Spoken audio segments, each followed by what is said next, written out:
Hello, everyone. Oh, shit, I just realized I forgot something. Forgot to turn on the ring light over there.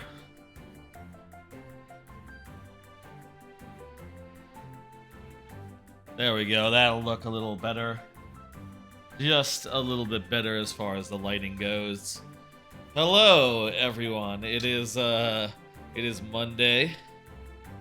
And that means it is finally time to start the next playthrough, that of A Hat in Time, which you can see there is the game. You can see, not there, there, look at that. There's Hat Girl. Hat Girl, is that her name? I forget. It's been a minute since I played A Hat in Time. Backwards. Alright.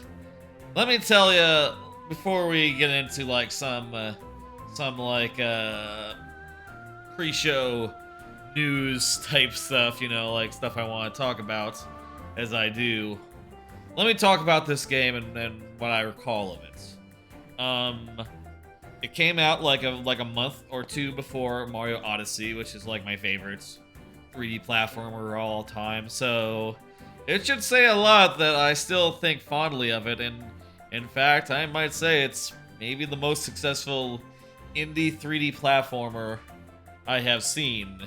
You know, and definitely the one I like most. You know, well, actually, hang on. Okay, I just remember. I'm sorry. I just remembered that. This just in. I just remembered that that Tinykin exists. Okay, you know what? It's like the second best, I guess. Sorry. Is Tinykin indie? I think Tinykin is indie, so I would probably say Tinykin is better than this one, but I do think it is remarkably good, and it like has a very nice place in the 3D platformer scene, ecosystem, whatever the fuck. Basically, it has a lot of a handful, a good amount, I'll say, a good amount of like one-off levels where, you know, in each world there's like 5 or 6 different scenarios that you play very much in a Mario 64, Mario Sunshine type way, except they load it with a lot more humor. There's a lot more little jokes and little absurd scenarios that underpin each of the scenarios, which I think is fantastic. You know, I said in the description, you know, which you might have read during the starting soon, that I would describe it as Super Mario 64 by way of Psychonauts. And yeah, I'm really looking forward to getting back into that, you know? Really looking forward to diving in and finding this all out. I'm not sure how long this playthrough will last, honestly. We just went through, of course, the previous couple of games for Persona 5 Royale, which took like 4 months, twice a week, like 6-7 hour streams twice a week. And also Pikmin 1, 2, and 3, which, you know, playing them all at once, it turns out, made it take like, what, 7 streams, which tended to go a little long. My intent here is to have some much shorter streams, maybe like 3-4 hours.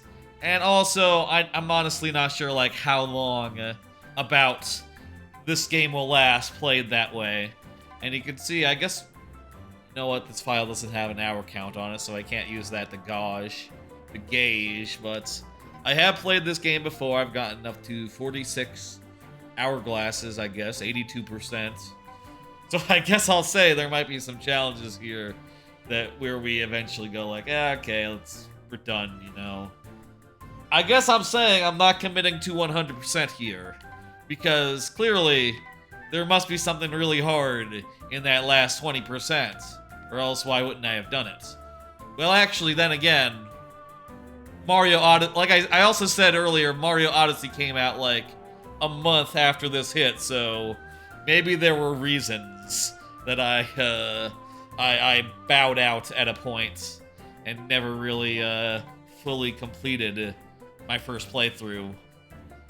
But I was satisfied, and I was really happy. And one more thing I'll say before we get into this Not every world is structured exactly the same, and some worlds have some really unique like structure to them that sort of mixes things up nicely. You know, like some of them are more open worldy, whereas some of them are more like scenarioed off. Some of them have like two different sides to them. They're not all winners, I'll say, but enough of them are really cool that I think it's rad. And I'll say seal the deal of the DLCs. I remember seal the deal being like okay, and I remember the Nyakuza Metro being rad as hell. I feel like Nyakuza Metro kind of reminds me of like Splatoon for some reason, of like a really good Splatoon campaign. And maybe that's also because Splatoon had DLC that was like Metro themed. Maybe that's why the association is in my head. But I was really quite fond of it. Anyway, before we get into this, let me do a couple of things up top. A couple of housekeeping type things. First of all, oh, that's annoying. You might have seen it say like, "Hey, new import keyboard." No, dude, it's confused because I just did a hotkey. God damn it! I should probably make it so that my hotkeys for my cue cards are not detectable by Hat in Time or other things other than OBS. I can do that now. Anyway, Memorial Day is today. Had the day off. It was very nice. Slept in a whole bunch. And then got up and did like a couple of things. Like returning some stuff that didn't work. And, you know, hanging out and shit. Watching some stuff. Not really a very eventful day, but that is, what you want from a holiday, you know? You don't want an eventful Memorial Day. I say that a few years ago, I went to Six Flags on Memorial Day, and it wasn't bad. Actually wasn't bad on Memorial Day weekend. And also we got rained out. I say we. Me, I got rained out. So I got a ticket in order to go another day, which was kind of nice. I got like 1.5 days for the price of one, which was... felt pretty good at the time, you know. Eventually I came back and I did a second day, and that second day was pretty good too. So I guess I could have done something if I wanted to, but goddamn, I just wanted to sleep. And honestly, I'm not... a lot of this day I haven't been feeling like too great. A little bit sniffly, a little bit like, oh my god, my fucking head. I don't know, maybe I'm sick or something. I took some Dayquil just to help. I don't know. But, we'll see what's up with that. I say we'll see. I'll see what's up with that. It's good to have a day off, a nice 3-day weekend, even if you don't do nothing with it. Let me do another card. My kingdom for a working setup. Throughout the last week or so, you might remember I just got the Stream Deck. Let me just go to preset Windows and over. See here, I got this very nice Stream Deck, which if you're wondering what it looks like and you want like see as if I zoomed in, here's what it looks like. It looks like this. It looks like a big panel with a bunch of programmable keys on it. It's not a Steam Deck. Google sometimes is confused between the two because they have such similar names, but it is a Stream Deck, and you use it to do hotkey stuff, but better, basically.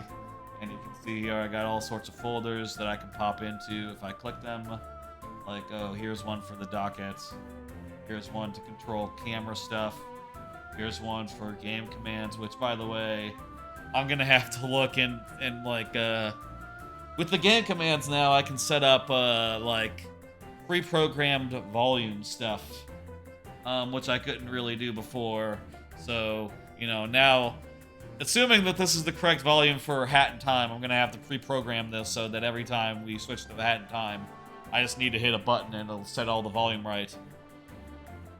The thing about it is that, let me back to camera controls.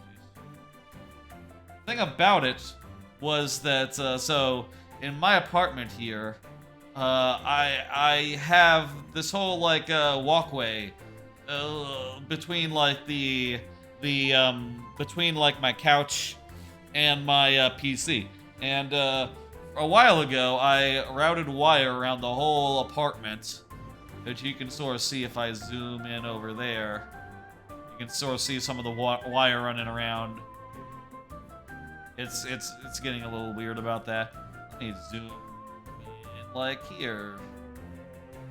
There you go. Focus.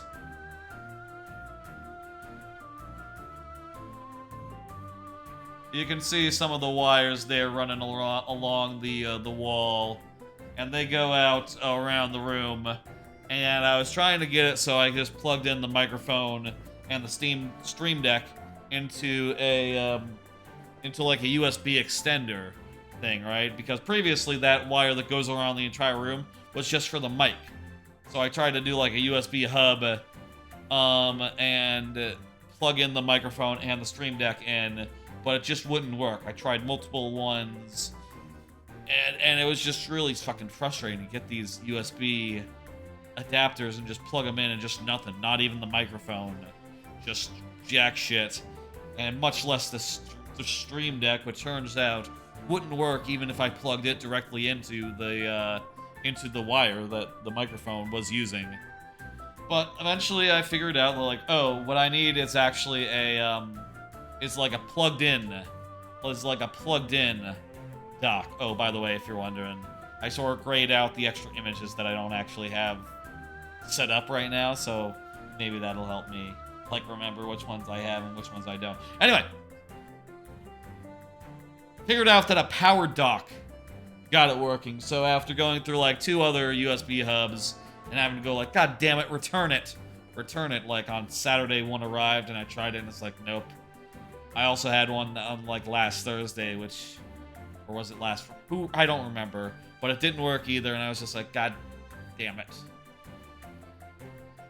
Anyway, now I have one that works, and you can hear my microphone is working, and you can see my Stream Deck works. I hit buttons, and they do stuff. You know, hit buttons, and stuff happens.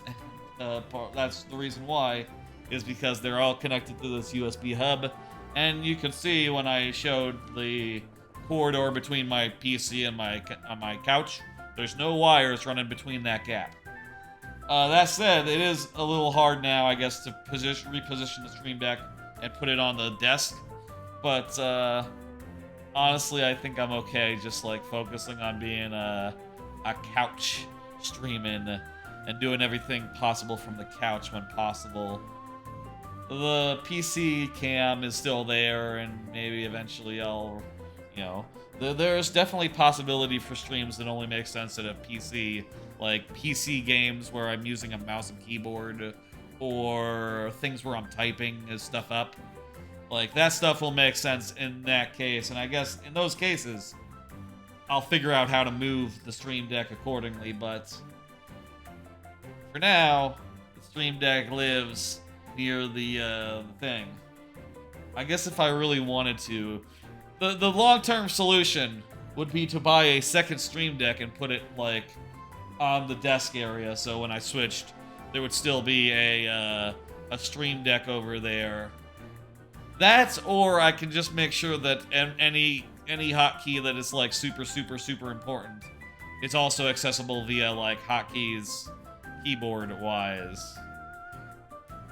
I don't know. This is all still a work in progress thing, and I'll say, you know, I was very frustrated over the weekend, you know, until I got this new one today, the powered USB hub, and I got that working. I'm satisfied now with the setup. I think it's very nice. Toggle the Stream Deck. I'll do another card. Paper Mario Randomizer 70 star on Thursday. Decided on a Thursday plan for Thursday stream, which is, you know, as you may remember, it's a variety stream. I'll pull up the schedule for... What the fuck? How come that doesn't work?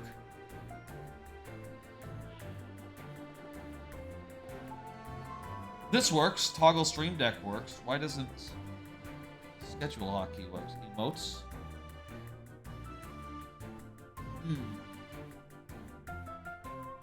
Weird. 1 second. Oh. Okay. Schedule. Okay, there we go. I need to rework how some of my hotkeys work because with the stream deck, it's a little screwy sometimes. If it's not in focus, I guess. Whatever. With the streaming schedule, let me talk about the streaming schedule. Thursday stream will be Paper Mario Randomizer. It'll be 70 star. That is a new thing that they added recently to the randomizer. Power Star Hunt mode. Basically, there's a number of power stars hidden in the world, you know, in the same way that everything's hidden in the randomizer. And to beat the game now, I will have to get 70 of these stars. Why 70? Because that's the amount you get in like that's required in like Mario 64, right? Or is it 71 star technically? Because you get one from Bowser. I'm not sure.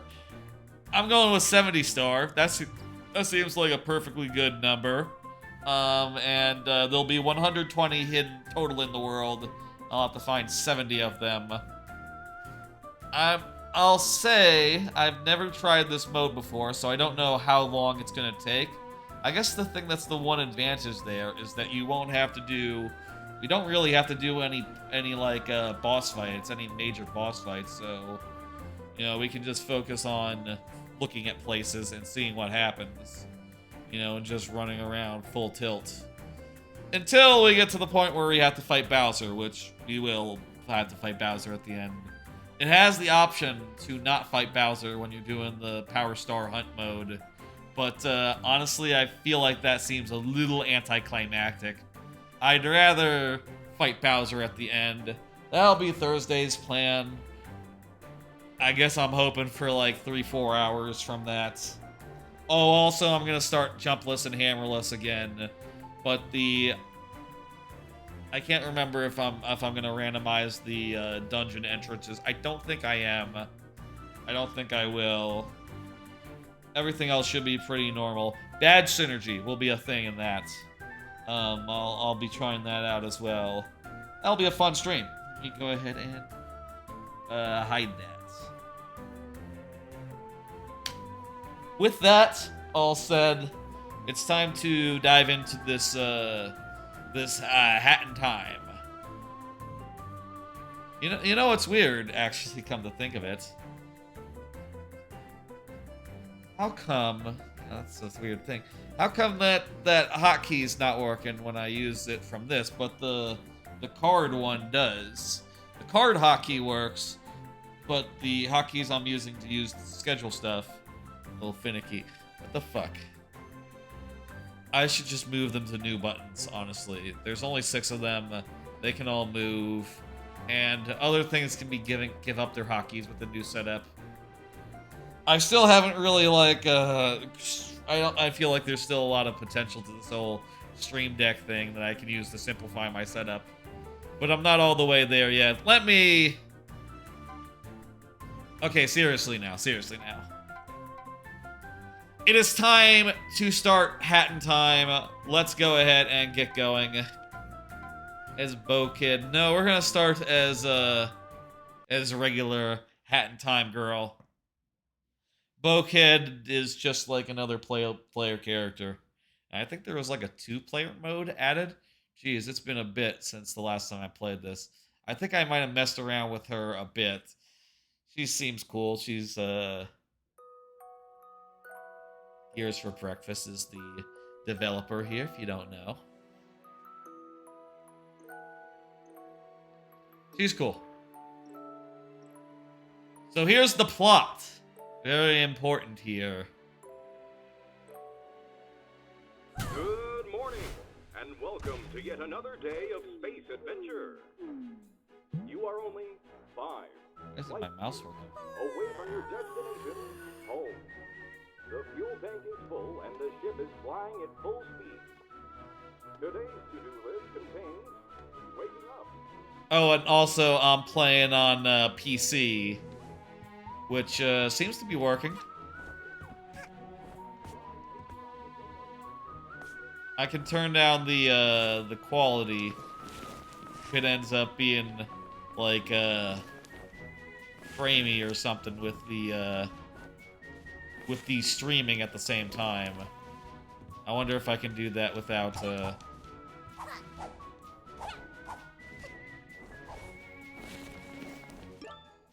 on. Let's just be overabundance of caution here. Let's see. Where's the graphic settings?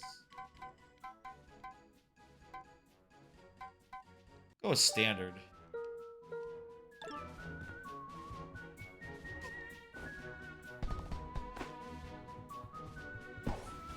I'm not sure it, like, looks as nice as I remember, but this might be good. I'm not sure. That's the thing about playing a game on a PC when you're streaming. It's like, well, I'm adding a lot of overhead with the OBS and the everything else that's really high priority here. You know. The story, by the way, is pretty important, but also it's pretty silly and light.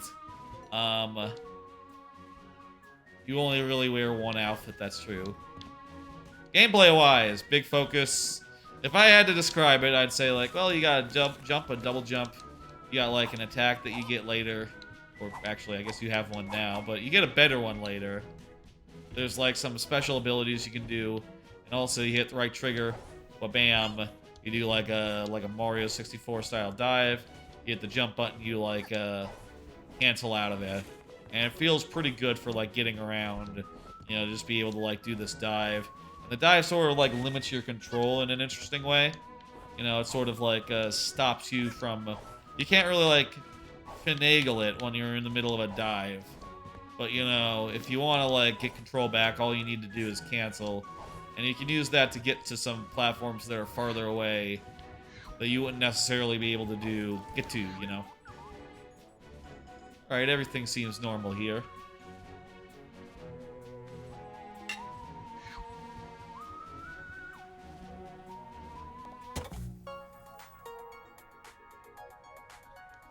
Creator DLC. I forgot about this shit. I guess there's like a whole workshop element now to this game. I don't think we're necessarily gonna be like spending a lot of time with that. But, you know, if we wanted to, it'd be an option. Look at that, we got all 40... Wait, wasn't there 46? I guess the DLC added some. So there might be like 50 or something.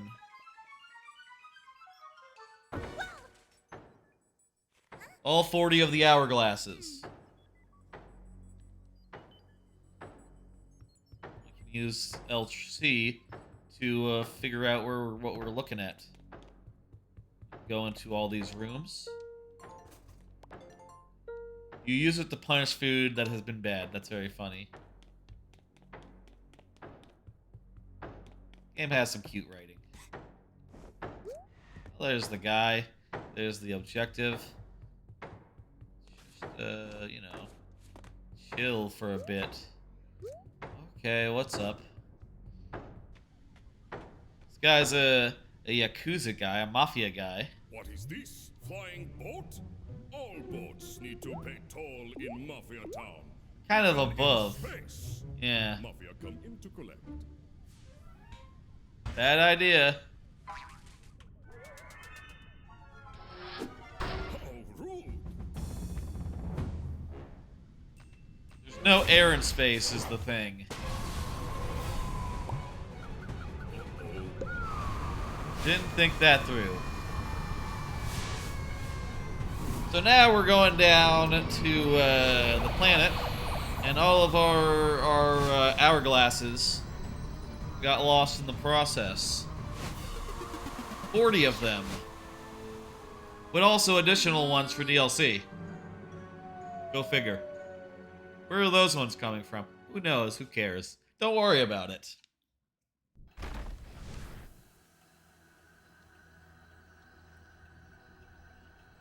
So yeah, each scenario will be like, it's like Super Mario 64 style or like Sunshine style, where each scenario is like a little, the same basic world, but something else is going on in it, and you have to figure out what you need to do a thing, yada yada, all that. Now, if this was like really super badly performing, I would consider just picking up the Xbox version, seeing if that worked better, but this looks fine.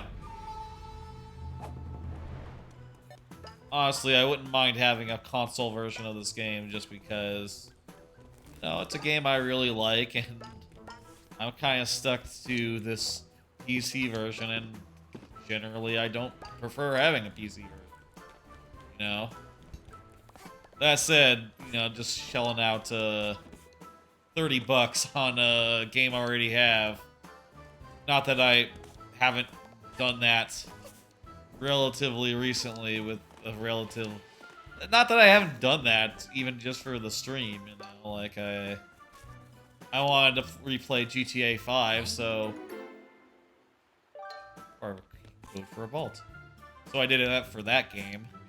That was like $20 though. This would be like $30, which isn't that much different, I guess. But still though, it's the principle of the thing, I guess. I don't know.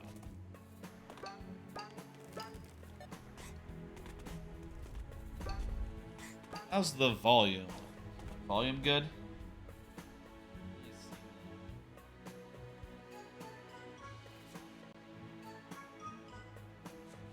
Seems perfectly good to me. From my mic test thing. That's gonna get confused a lot when I'm using my stream deck, isn't it? I know there are some streamers where they have like multiple PCs, right? Well, I only have the one PC, is the thing.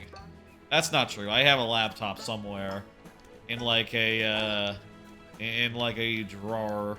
It's like well over 10 years old though, so it's not... I'll say I really liked that laptop while it was working good and shit. But in recent years, it has been really finicky and weird. Basically, apparently, it's that whole like Lenovo Yoga like product line from 20. It's not even 10 years ago. It's more like 15, I guess. More like 12. More like 13 or so. Jeez, time flies. But anyway, from what I understand.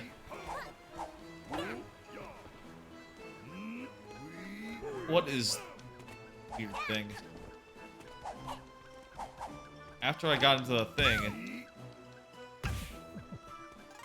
you stopped being able to jump for a second. That's weird. Doesn't matter. Oh, you can crawl with RT if you're not moving. I don't know why you'd want to do that. Oh, you know how you'd want to do that? Crawl into here and get a little bit of yarn. Brewing yarn. That's nice. What was I saying? Apparently Lenovo Yoga's from like the first run of when they started to do those, which I'll say I got like the original Lenovo Yoga. I really like the orange color of it. Not stalk one another. I mean, Mafia Town can be a really dangerous place. So what'd you say? Wanna join my little rebellion? Sounds fun. By the way, did you have anything to do with the junk falling from the sky? Yes. Yeah? Yikes. Looks like you've got a lot of cleaning up to do, huh? That's Tell you true. what, come up here and I can show you where some of your junk landed. Okay. I feel like the voice lines could be a little louder. I'm gonna take the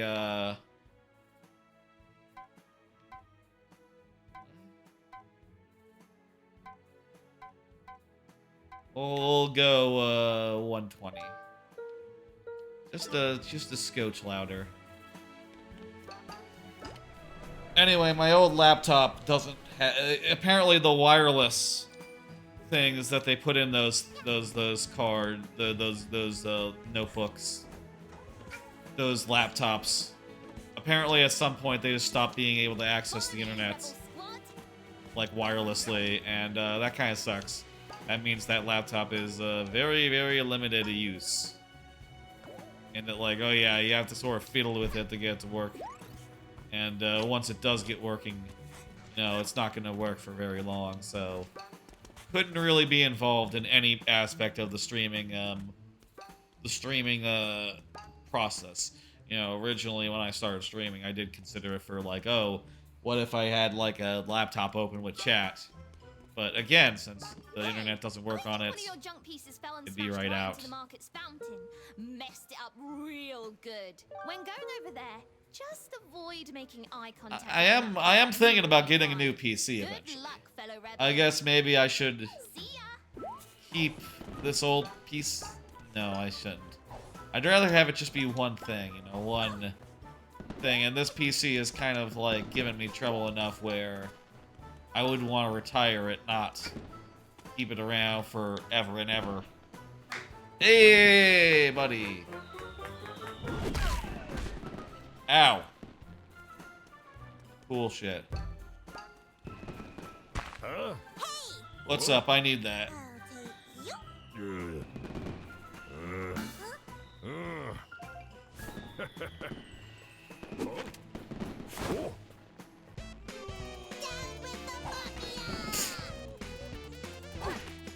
Okay. It's a silly game, but in a good way. Just shouting down with the mafia. I like the thing it does where it's...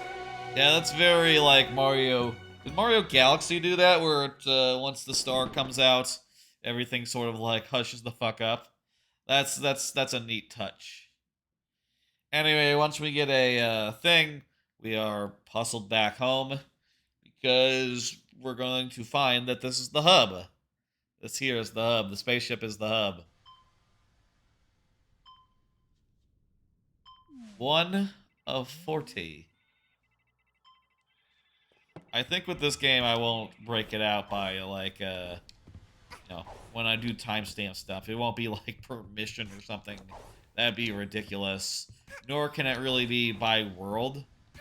Maybe we could do like timestamps for like getting to the second world, getting to the third world, etc. But you know, if I want to go back to the first world after that, there wouldn't be a further timestamp for every little dalliance along the way. You know. Hey, look at that. We unlocked an area with our one thing. That's the main hall.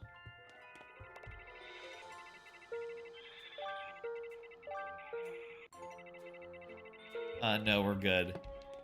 We're good on online. We're just gonna play it normal style.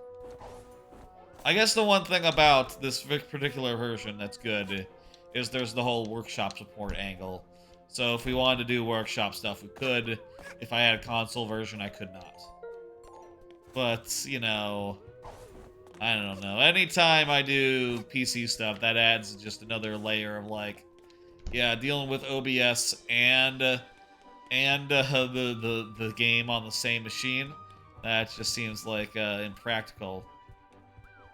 And also, it's impractical to have two stream machines, unless you were to make enough money streaming, where like, yeah, go ahead, buy a second, whatever, you know, a second machine.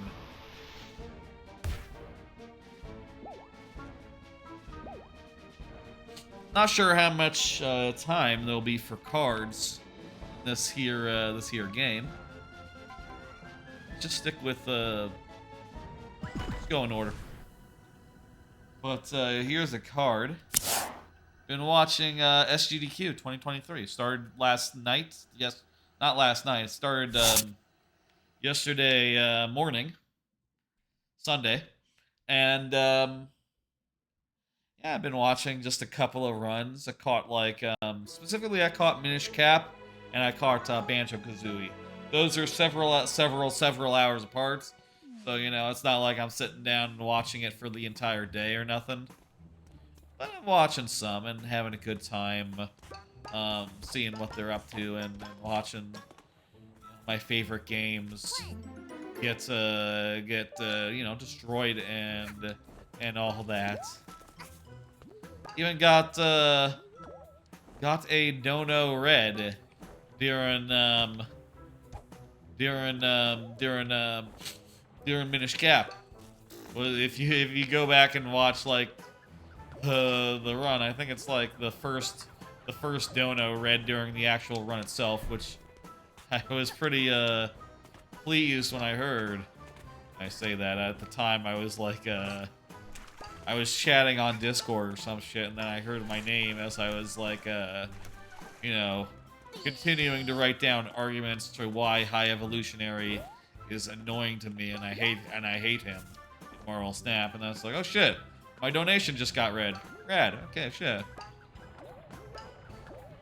Gotta say like in a Discord or so, like, hey, that's me. You know, in all the Discords that have GDQ chat channels, you know how it is if you use Discord.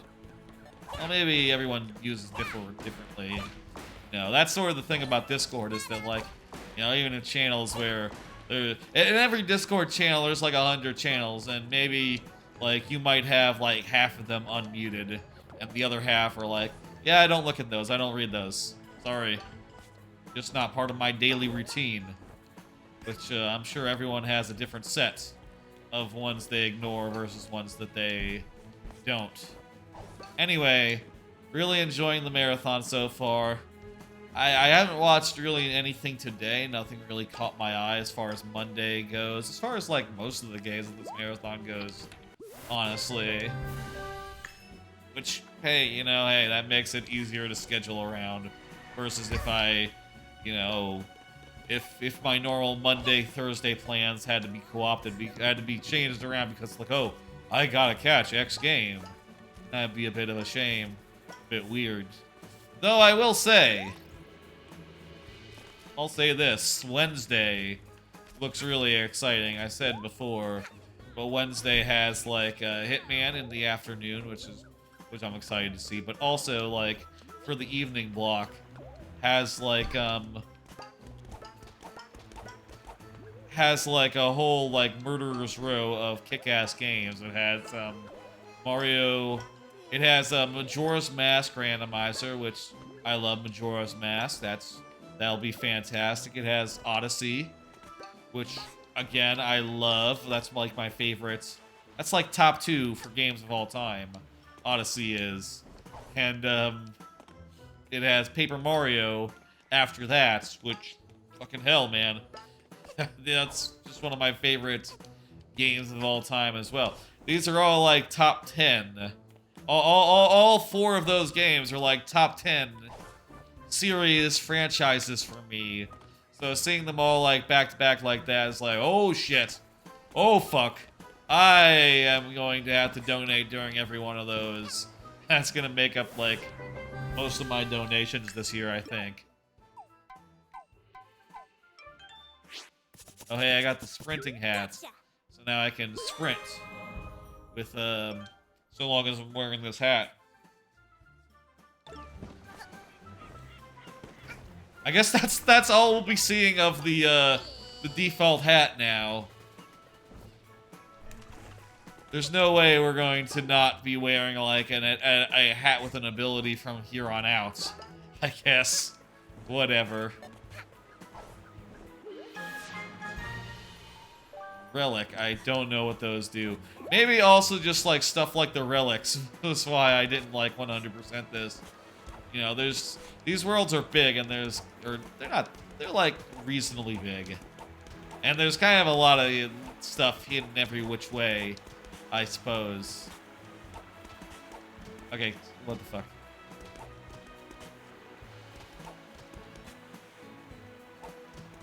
Anyway, really looking forward to Wednesday's night. There's also some Mario Maker later in the week, as well as Celeste and I guess Celeste is on Friday, but that'll be after the stream, I think.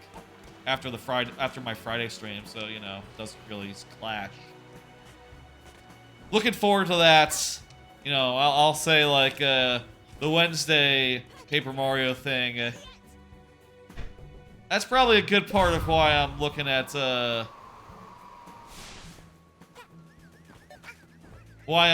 like doing a Paper Mario randomizer thing on Thursday. I'm sure after seeing that run, I'll be well in the mood for that. I'll also say Paper Mario is like one of my favorite speed games of all time to watch. I just find the routing of it very interesting because they can do a lot of stuff to like, you know, basically the game works on a chapter by having like a bunch of chapters.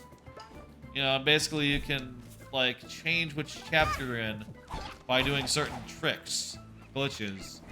And by doing that, you can navigate the world and get things out of order in a very interesting way. And I think it's especially cool to see like the all cards categories. You know, there's categories for all cards, for like any percent, for like all sorts of things, you know. They're all very entertaining. I'm not sure which one in particular is this, but I'm sure it'll be a good time.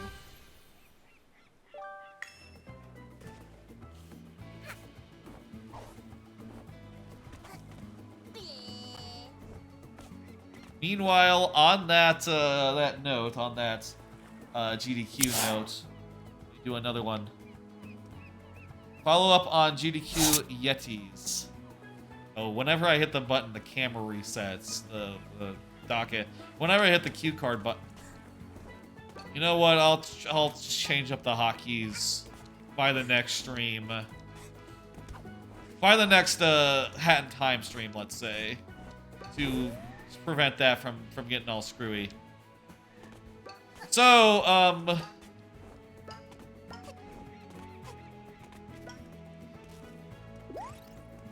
So then, on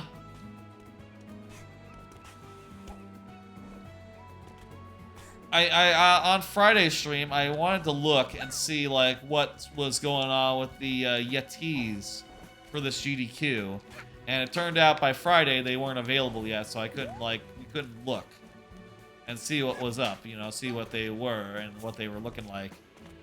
Since then, they have come up, and let me pull them up and show you what they look like. There's just the full lineup there of the SGDQ Yetis. The Yeti is a very good like shirt, custom cool gamer shirt.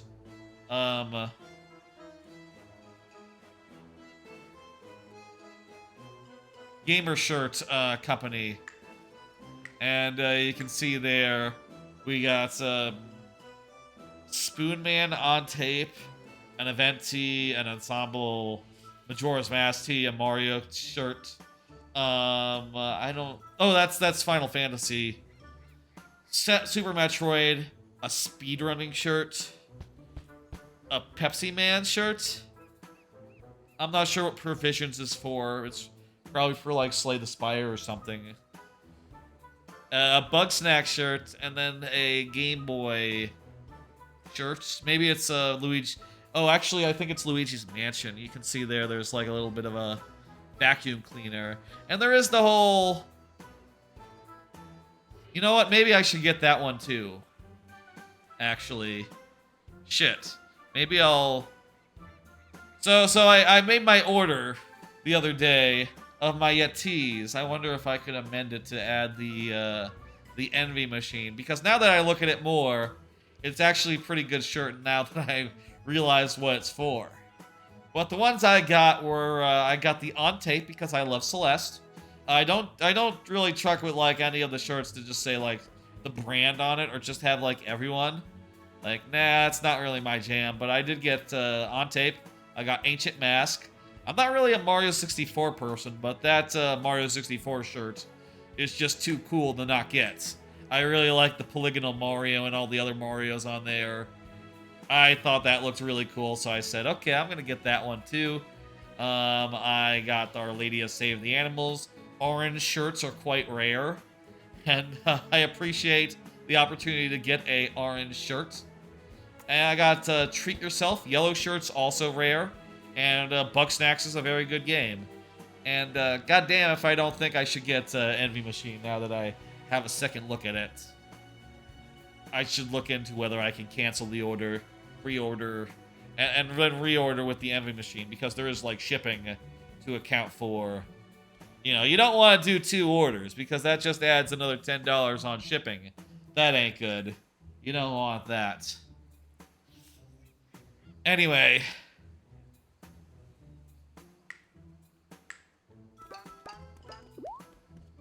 Anyway, that's what's going on with t-shirts from the Yeti.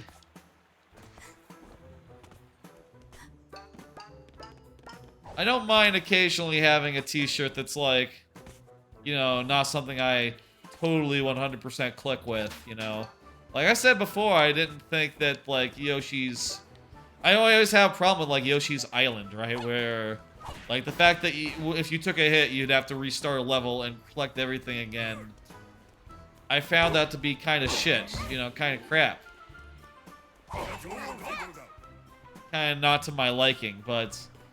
You know, I'll say, like, having the option to rewind helps a lot for that. Can we not kill these guys? It sounds like they are invulnerable. Oh, they're just, like, in a mode for a bit. They'll cool down in a second. We'll hit them again. But anyway,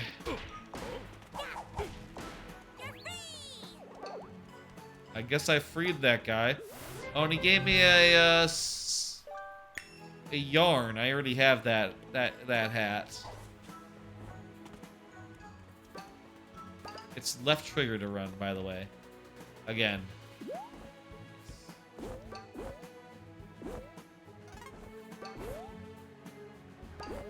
That's what's going on with that.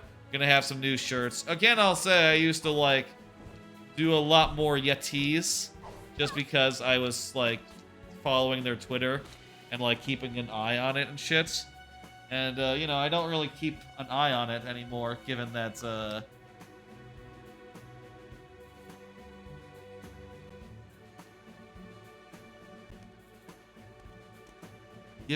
like, God damn, it's kind of hard to Alt-Tab using the Stream Deck, it turns out. To manage, like, I want to get back to OBS, but I...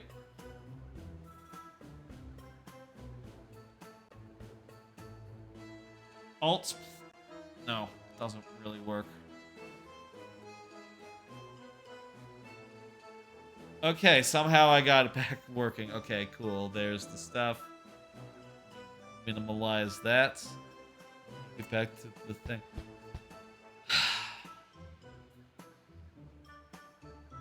There must be, you know what? There must be like some sort of Stream Deck thing that makes alt-tabbing work. Like some sort of... There's like a whole bunch of plugins from the store you can get. I bet one is like, yeah, well, it's like alt-tab, but it's like hit one button and then, you know... But like with like multiple button presses, you know, rather than like holding Alt and then hitting Tab.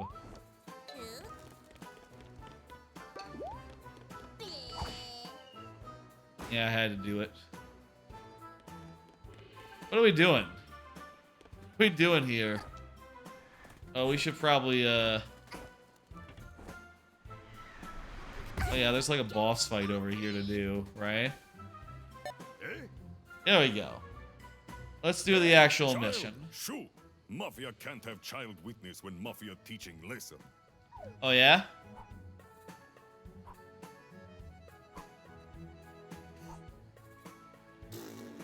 Oh, this awkward for Mafia. Mafia not sure what to do. Boss, what do we do with eyewitness? Teach her lesson, boys. Come to Papa Mafia. Why, you little... That's I'm nice. gonna take you down.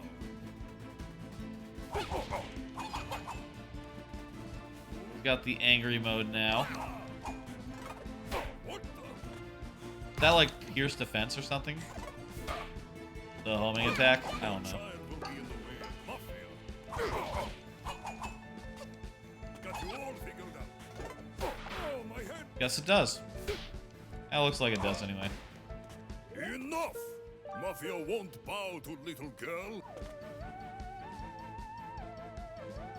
Let's avoid those things. Stand still. Watch out. See if girl can handle this barrel. Should we be like grabbing it Do and not like... think about avoiding barrels. No, I think we just have to dodge and we'll be fine. Whoa! Heads up, little punk. Kind of reminds me of like DKC. You know, Baron K, or not Baron K, like just original K. Rolenstein. This lead nowhere.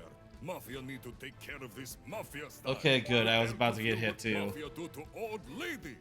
What? Mafia do to old ladies. I mean, I guess like Paulie did once kill. You can jump. Spoilers. What the? Paulie did once do a thing. You can jump. Sopranos. But that was like an exception to the rule. He was just sort of doing a weird thing. And no one was like in his corner for that. Like no one would have said like, hey, that's kind of a weird fucked up thing to do. I don't want to say it because, you know, it's a spoiler for my favorite shows. It blurs out if you walk away from it, huh? Oh, it's like a time bubble over there. That's why it's like a time bubble because of an hourglass. Little bubble of frozen time. Let's do another card. Follow up on that show, Kazuna Ai. What a bunch of losers. Yeah, they are losers. Follow up on that Kazuna Ai show that I noped out of. I heard some shit about it. Talk about it after this cutscene. Hey, you're all right, new kid. That kid. No? You shy? That's cool. You're a less talk, more fighting Hat kind girl? of girl, I'm I not take sure. it. That thing you grabbed there. Are you collecting them? They've been Yes. raining from the sky ever since you arrived. I've seen the goons bring them to their headquarters way up there. Some of this dialogue is a little, you know... Go up there and get your junk. It'll be fun. I'll take any opportunity that involves messing up the mafia. Could be a little tighter, with you me, know? buddy? Don't need, like, quite so much of it. There's a friendship meter. That's good. Anyway, was watching a YouTube thing about trash anime of the season and shit. And that anime came up. And I'll say, like, for my part, I like opted out like immediately.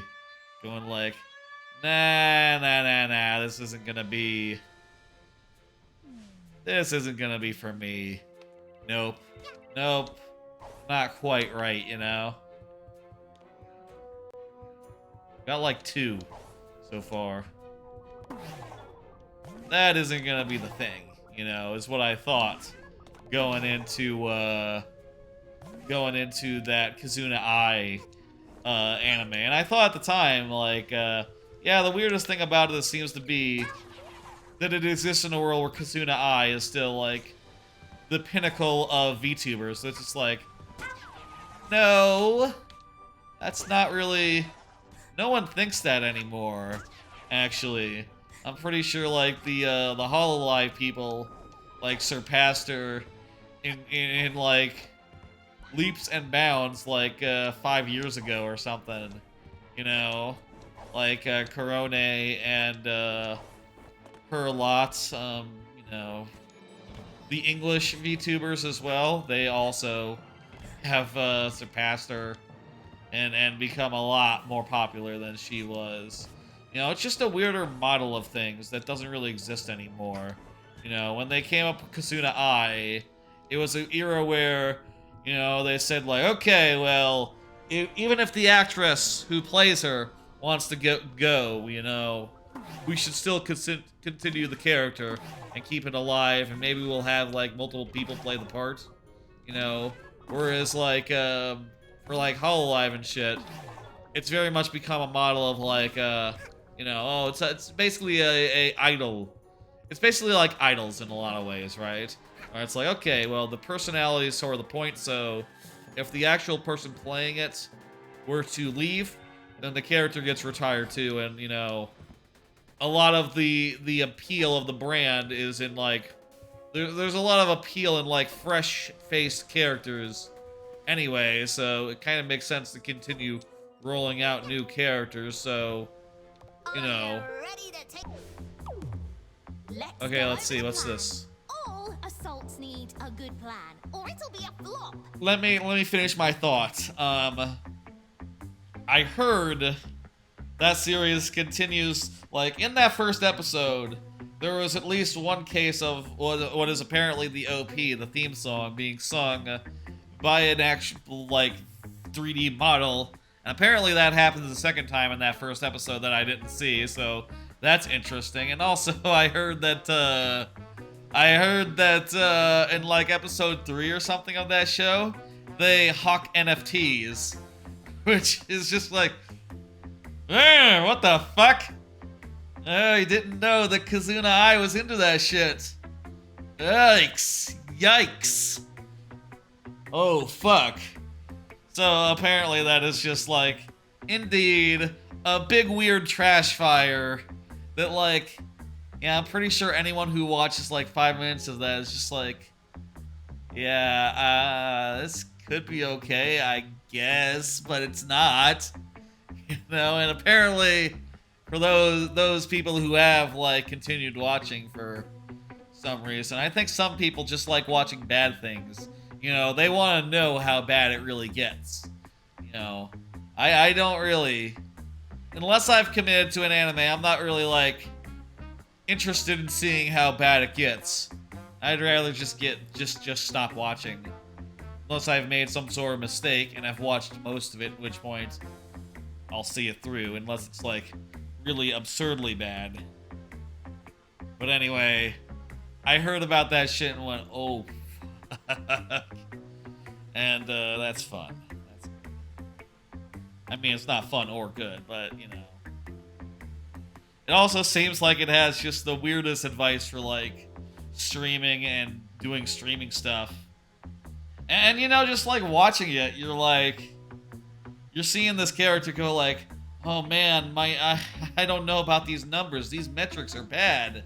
And you're just watching, going, like, yeah, it seems like you have, like, a really active chat and, like, hundreds of people watching, which is, like, that's pretty good, actually. That's better than average. That kicks ass. What the fuck? Is this from, like, a, you know, did the people making this just have no conception of, like, what a smaller streamer looks like? What the metrics look like? It's not like hundreds. Very rarely, you know. Maybe if a big raid happens from someone who does have hundreds. But, like, yeah, I don't know about that, man. That's some weird shit. And apparently also it had, like, a bunch of other... Honestly, it was just, like, a side thing. I'd love to hear, like, more about what fucking shit goes on in that series. You know, just, like, as far as, like, how out of sync it is with reality. How, like, off base it is, like... And how, like, bad the advice is for streaming. You know... I'm curious, like, how little... the people making this anime, that anime knew about, like, streaming and all that. But I'm not curious enough to actually fucking watch it, is the thing. Anyway, let's go ahead and see. What's this plan? First, we strangle them, choke them, and watch them beg for mercy. All right. That'll show them. No, wait. We smash them together into mush. All and right. it remains in a jar. Then Seems we a sell little the jar for elaborate. money. That'll be the ultimate salt in the wound. Well, we do need money. But first, we have to make it through their Mafia HQ. Okay. Once we find and dethrone the Mafia boss, the rest will follow. Then our mush and jar party will be no problem. A little stuffy today. I will say, by the way, I do take like allergy medicine like on a daily basis, so it shouldn't be the allergies. But fuck if I'm not a little sniffly. We've got to get you geared up. Your hat is basic. I already have a And new we hat. don't do basic in this gang. I have a new hat now. Yarn can be found around Mafia Town and used to stitch new hats if you're crafty. Oh? I've collected one for you. What? I already have that one. You need more yarn for some hats than others. I guess being creative isn't free. Okay. Now you're a killing machine. All right. So I guess that's. I don't know if that's like mandatory or anything to go talk to her, but okay, that gives us like an idea of what we're doing in like the next couple of levels or so. Ah, very nice. Also, we have to pay money to unlock some of these. Oh, I remember this one. This one's cool. This is maybe like one of the most like memorable acts in the game as far as like dumb concepts well executed and just like not super, you know, not super heavy on the dialogue. I feel like this is one of the best showpieces for what this game could be, right? As far as like, you know, it's a wacky, you'll see, it's gonna become a wacky scenario. Little girl see thing. Mafia wonder if there is way to get. Oh no. Oh, I see. So the regular hat will point you in like a waypoint thing. Oh, and you can use the D-pad to switch between hats. Cool. I would need another hat to get that yarn. Go away. Mafia watching shows. High interest in plotline. That makes sense, Mafia Man.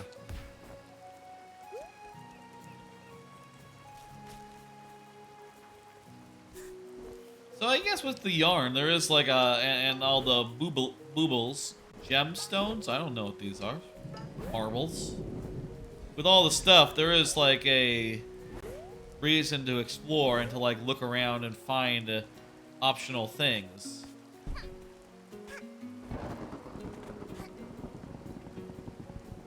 Which is cool, because it does mean that there'll be, you know, this stream won't be entirely just like running to objectives, like doing them in the fastest order. There will be some amount that'll just be like, you know, wandering and exploring and stuff. Some worlds I think are more linear than others. Some worlds are less linear than others. And some levels, you know, some levels are the same way, right? Some levels are more directed, whereas others are just like, yeah, go here and then do. You'll see some cutscenes and you'll do a thing.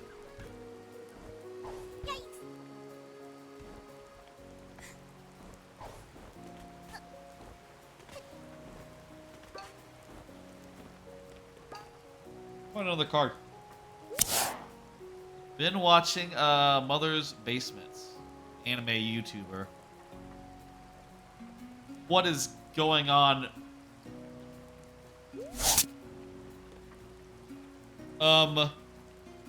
How is the frame rate on the stream? I'm looking at the preview monitor and it's like really absurdly framey. Is that? Let me look at the thing.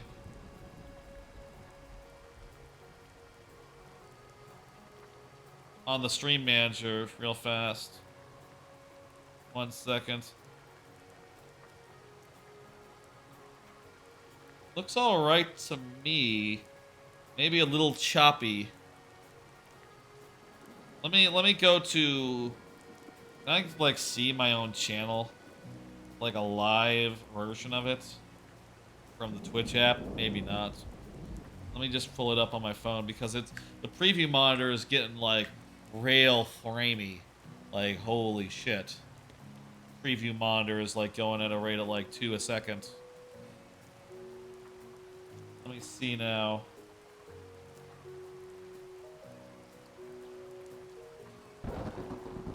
That doesn't look so bad. Maybe a little halter stopper.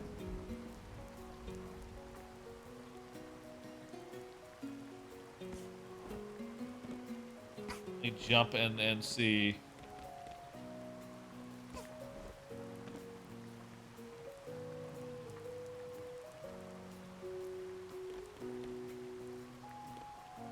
I'm a little worried about the quality here. Feel like it might be getting a little framey.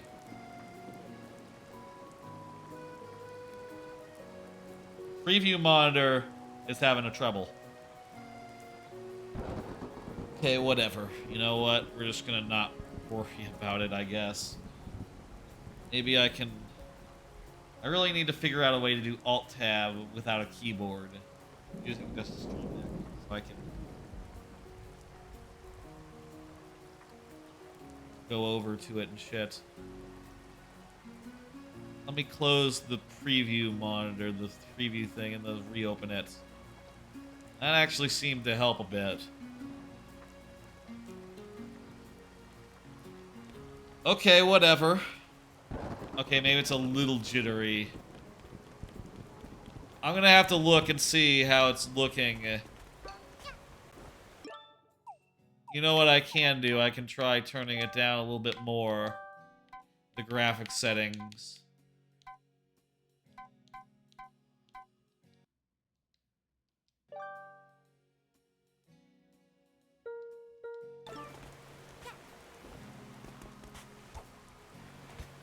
I'll see how that looks on the VOD later on, I guess. But it seems to be doing alright. From what I can tell. Let me finish my thought real fast about Mother's Basement. Been watching them, it's like a, anime, thing. With somewhat of a focus on, like, you know, bad anime and stuff. Watched, like, a couple of, videos of his, and it's a pretty good watch, you know. I like anime, I like thinking about anime, and just watching some anime YouTube is nice for a change. He sort of has like a Spoony vibe. I don't know if anyone knows the guy Spoony, who is like a old style Let's Player from like the early age of internet, around this time of like Nostalgia Critic and all. He was in fact affiliated with Nostalgia Critic, but I think he was... I always thought he was better than Nostalgia Critic. You know, he was my favorite at the time. You know, around that time where everyone was watching Nostalgia Critic. And this guy's... I'm curious if it's like intentional and shit. It's slimy space alien. Anyway, this is the high concept here. Mafia knew all along. Mafia is being invaded by aliens. This is the high concept of this act and why it is somewhat memorable. It's just you chasing around this mafia guy while you're covered in slime, and he's just running from you. He thinks you're a zombie or something, and that's just pretty fun and cool. I think this game is like the best when it like leans into shit like this, where it's just like, yeah, that's a stupid idea for a level. Just like really lean into it, you know?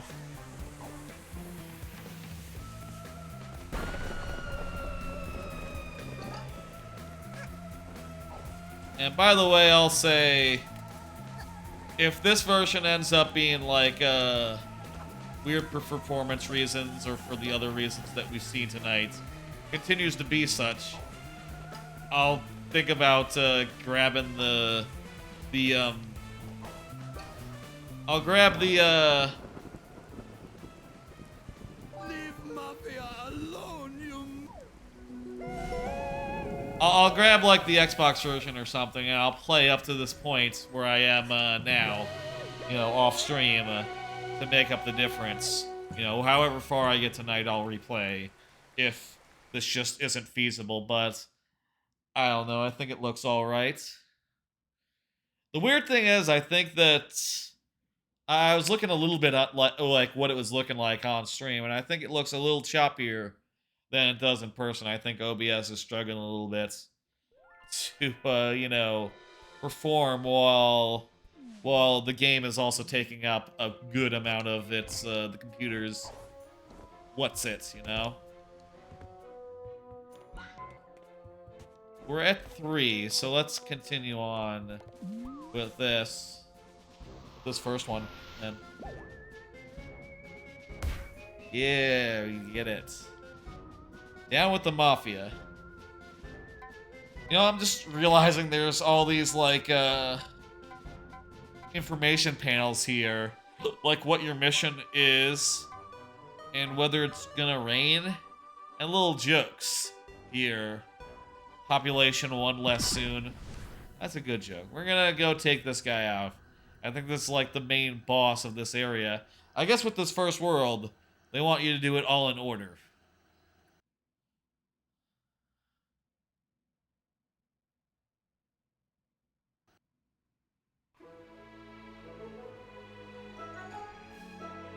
And we're gonna use that to go up to the top thing, the whole blaster guy. I'm gonna do...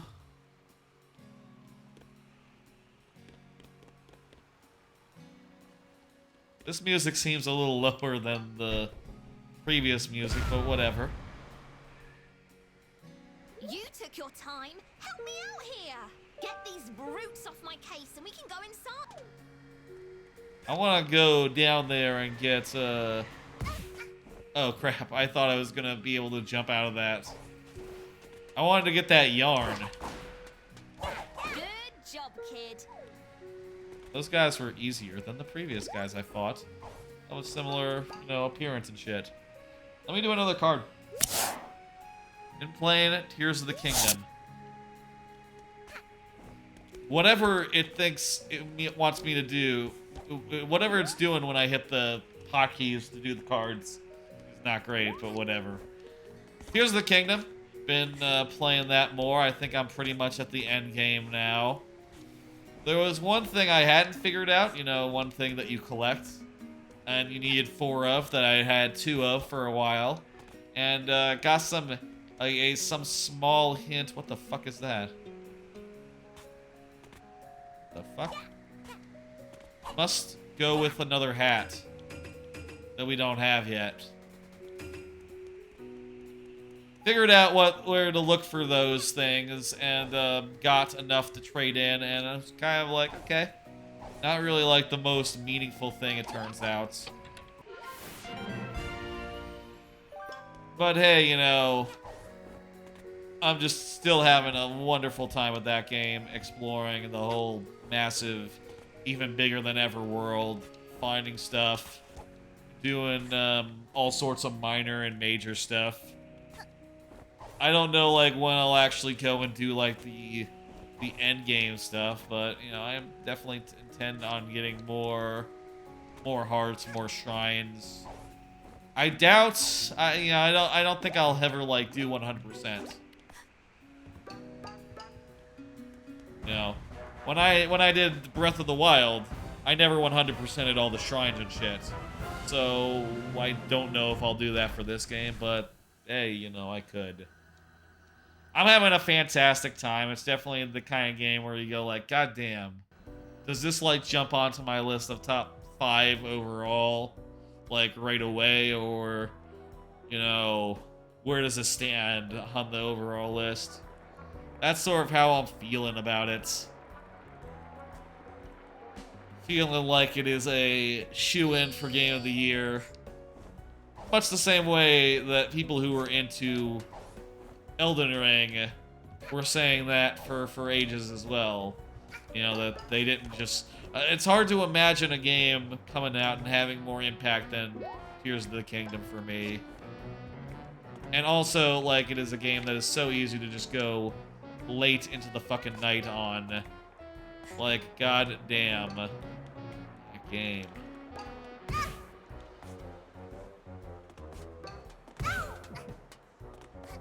I really need to do the thing that I said I would do.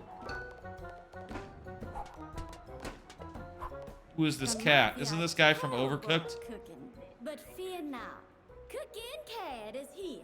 I really need to do the thing I said I would and not play Tears of the Kingdom after like 1 a.m. I need to make a hard and fast rule.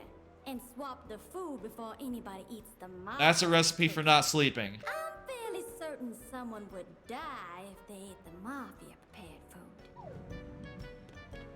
We need to swap the food for some food. What? I need to be more careful.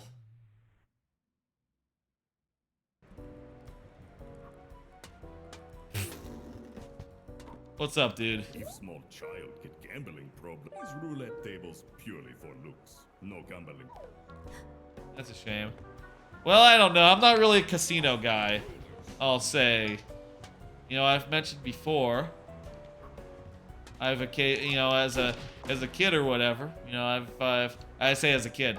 I have occasionally went to Ocean City, went to New Jersey Shore on vacation and shit. Because a lot of my family's from, like, the New York area. Though I haven't been in, like, 5 years. Point is, occasionally we've gone to Atlantic City and just... I don't know, not really my thing. I don't gamble, not really interested in it. Nor do I drink, you know? That I feel like... Maybe that's a thing that goes hand in hand, you know? Drinking and gambling. And maybe it shouldn't because that seems like... You know, if you're gambling, you probably want... not to be, you know, impaired in that way. You want to make the best decisions. Do I need to talk to this guy again? The mafia, I prepared the actual dinner up. I'm fairly certain. Is the mafia food the wriggling guys? We don't need to get all these little orby things. We can just keep rolling. Anyway, Tears of the Kingdom. Enjoying the absolute hell out of it. You can't, like, sprint to get this one, can you?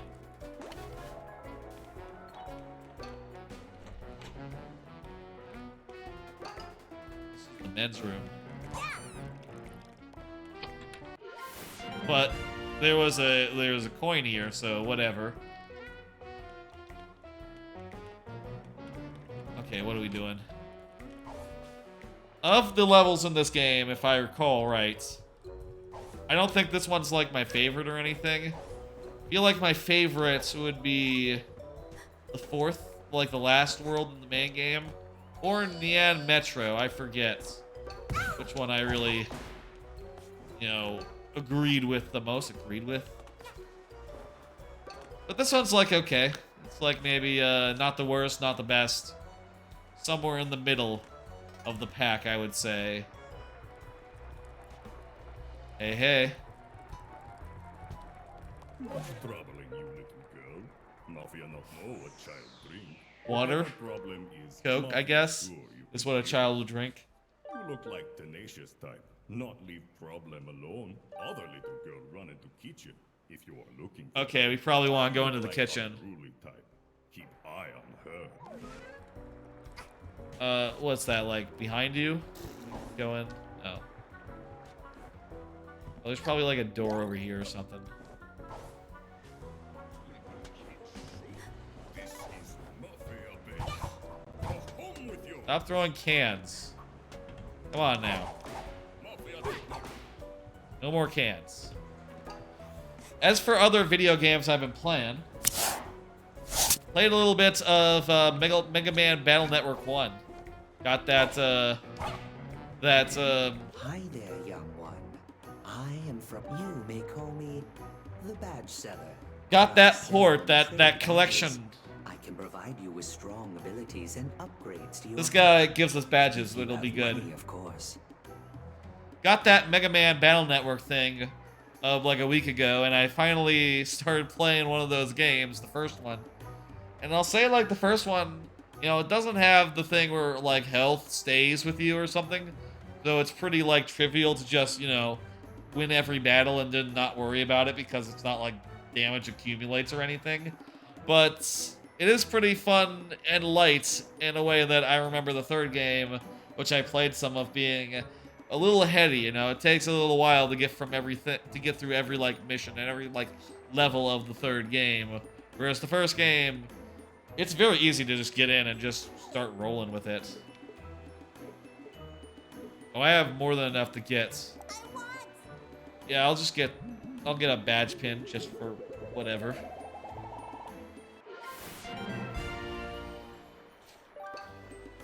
Ugh. Automatically pull out your umbrella before a deadly impact. What? Oh! Yeah, that sounds good. I have enough for, like, all of them, so I might as well just buy all the badges that he has.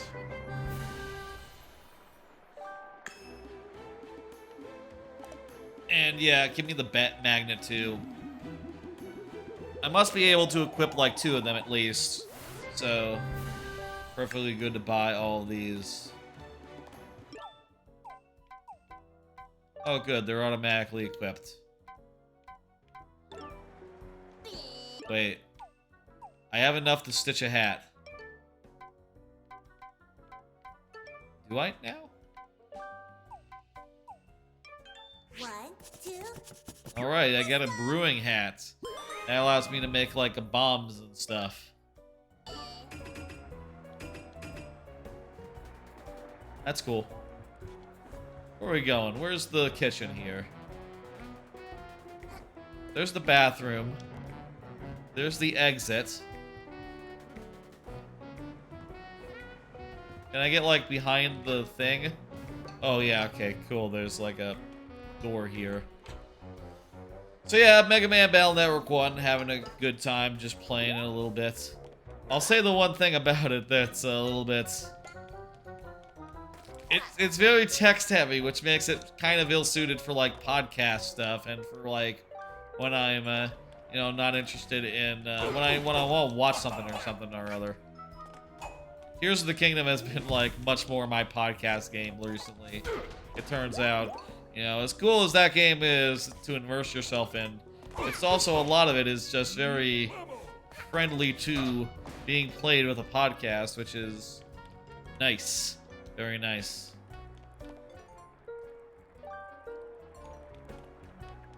Go ahead, kid. Go ahead, kid. Open this. Okay. We need a key. Child is predictable. So does this guy have a key? Where's the key? Okay, well, I can use my detective vision to find the key. Upstairs.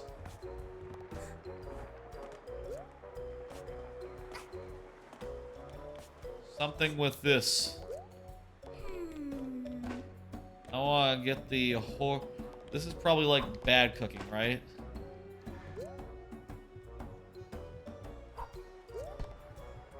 Well, now I'm confused because I thought that was the thing. It was pointing me towards that.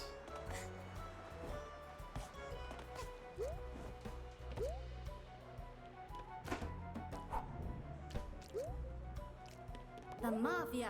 I'll prepare the outfit. Okay. The mafia.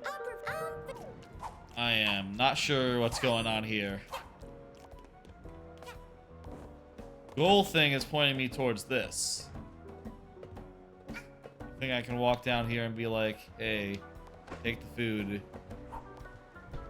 You should leave. Most places. Most places are not for children, that's true.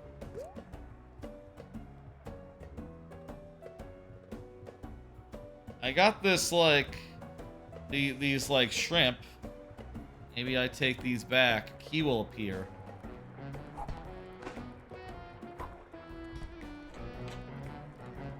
Okay, you can't take them from this room to that room because a cutscene. Because there's a cutscene between us in this room.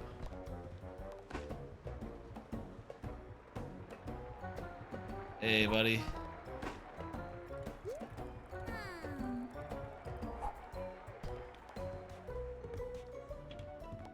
Where the fuck's the key?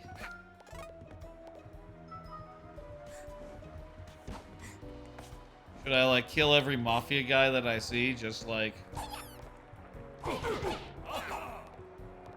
Maybe one of them has it.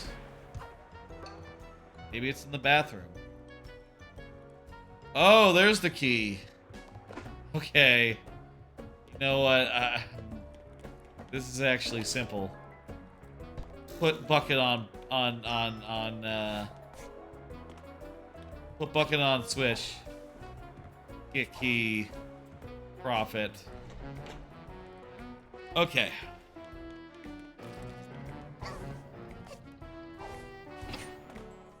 There you go. We don't need to confirm with her. It's good. We're in the freezer now. Go up there. Yeah, that's a checkpoint. Money room. Only thing I'll be taking is these orbs that are everywhere anyway.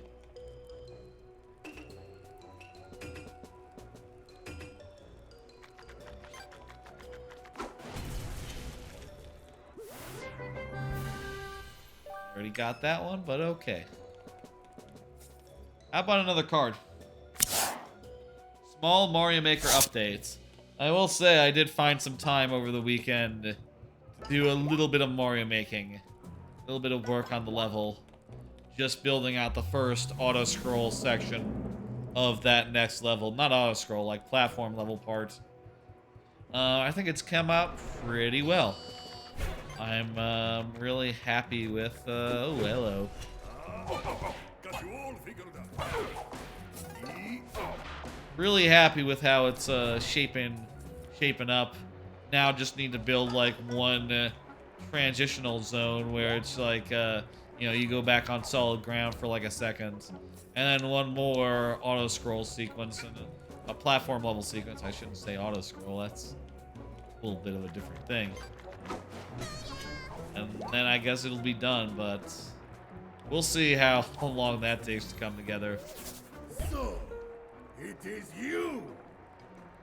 Ever since you landed in Mafia Town, it's been raining with these magical hourglasses. Yes. You must That's be true. very lost, kid with the hat. You're in the heart of our town, standing before the most powerful man you will ever witness. I guess. Everything you've ever owned belongs to me now, including this hourglass piece. If you want it, we'll have to settle it in true Mafia style. A boss fight. Lights, action. Talking about a boss It fight. is showtime. I forgot he has like a stage play. That's kind of random. Okay. It's supposed to be funny, I guess. Okay. No bueno. Okay, don't just try to jump in while he's doing the electric thing. That's what I'm learning. Ugh.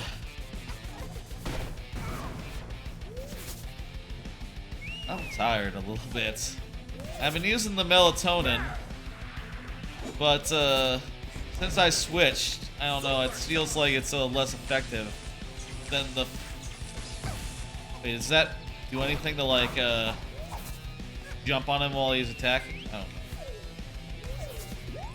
I feel like I'm having cases where I'm, like, taking some melatonin and then, you know, not necessarily just falling asleep as fast as I'd like, you know? I feel like if I had taken melatonin, I should be able to just go right to sleep without much of a, you know, tossing and turning and stuff, but I don't know, it doesn't feel that much different from before now. But also maybe that's just because of the melatonin I've been taking. I think I was the previous one I was taking was like more of a mix of like various things.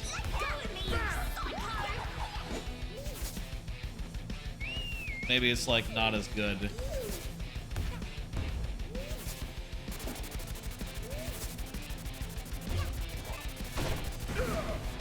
He's gonna do like a ball thing, like the guy from Paper Mario: 1,000-Year Door.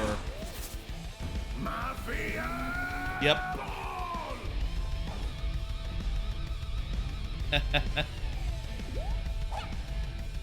Literally just Paper Mario: 1,000-Year Door here.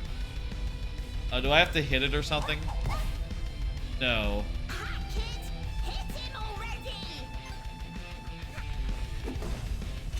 Oh, I see. I have to write it out. Okay, I have to write it up. I thought I was just dodging.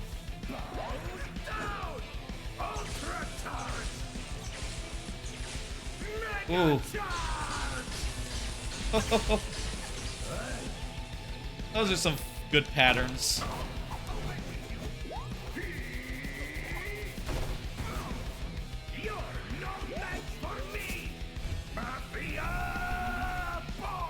Also reminds me a bit of Psychonauts in this. You know, like Coach Oleander yelling out the name of his moves in that boss fight.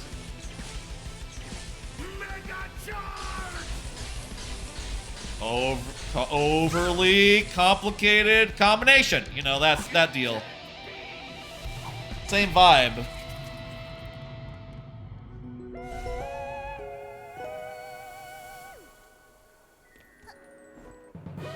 Similar inflection. Alright, that's the fourth of the first world's things. I bet there's more in this world that we can do if we wanted to. But we could also just go to the second world and see what's up with that one. There's only like 6 worlds in the game. So what do these things do anyway? Are they some sort of rare collector's item for nerds? Pretty much. Wonder like how many we can do per stream. Well, Some sort of rare wait. yeah, Huh? time turns back, I guess, if you break it.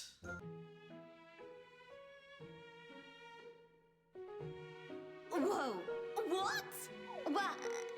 Did you know about this? I think it's like starship fuel. Hey, hands off. Yeah. This is crazy. Do you even realize what could be done with these? What? Like, do something and then not do it? We can make it so that you never got punched in the face by the mafia that one time. Why does that We matter? could beat up the mafia, travel back in time, and then beat them up again. No, wait. We can make it so the mafia never arrived on the island. Wait. Even better. We could be crime-fighting time travelers. Okay. Right, she's about to have a heel turn. Wait, what? This doesn't make No, any sense. I'm gonna collect the stuff and I'm gonna leave. You That's the plan. all this power, and you're not gonna use it to fight evil? It's spaceship fuel from space, apparently. If you're not gonna use them to fight evil, then I will. Oh no. I'm not gonna let this island remain as Mafia Town. I'll collect all the timepieces for myself. I already have a You bunch of have them. my word on it. I think she's gonna steal some of them that we get eventually or something, if I recall. Oh wait, did she steal it? Half your pawns. Those are called pawns?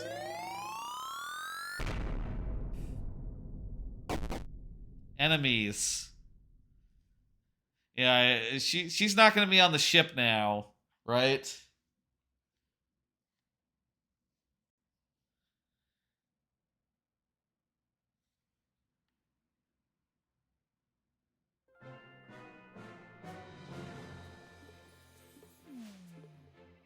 let's go do the second world then, right? I mean, let's...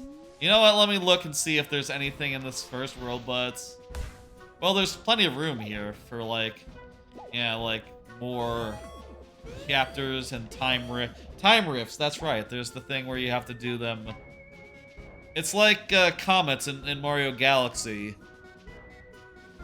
Right? Let's see. Oh, you know what? No, this isn't it. This is the sunshine thing. Where basically there's like bonus levels hidden in the existing levels. Chapter Mafia Town. So just any of them then. Any of the acts.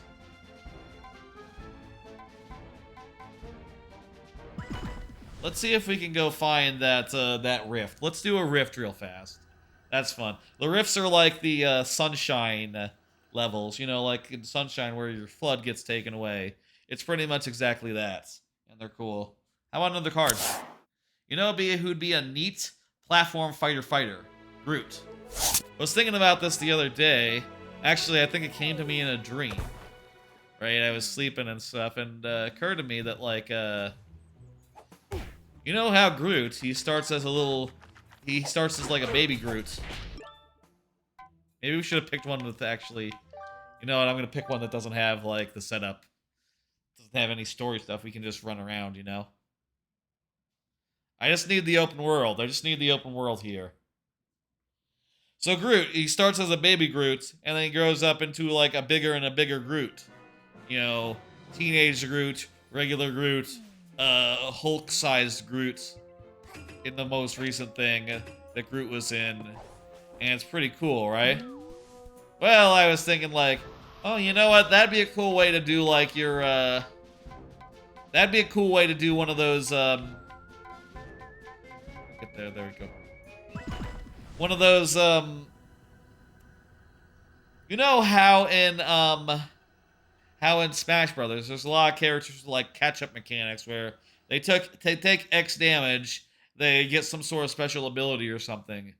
Well, I think it'd be cool if you did, like, a Groot, but as, like, sort of a Pokemon trainer type deal where, like, each of the different Groots was, like, a different stage.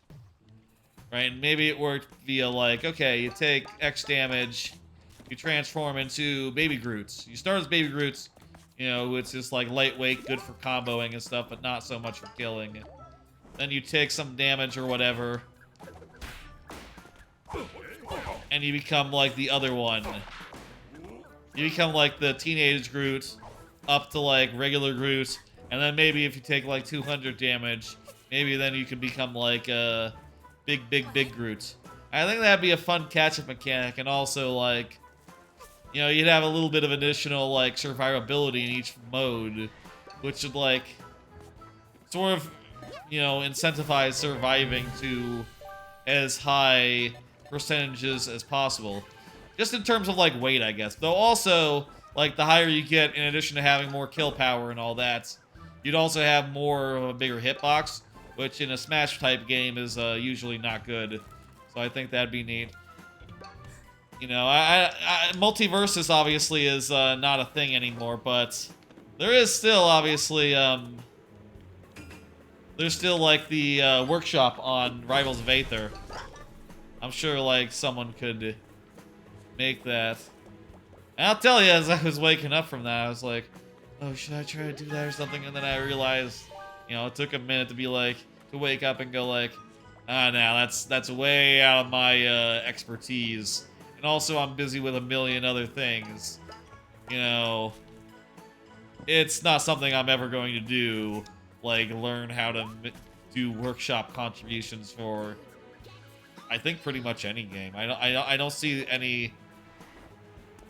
I cannot imagine any game where I would get, like, heavy into, like, the workshop scene. Like, contributing.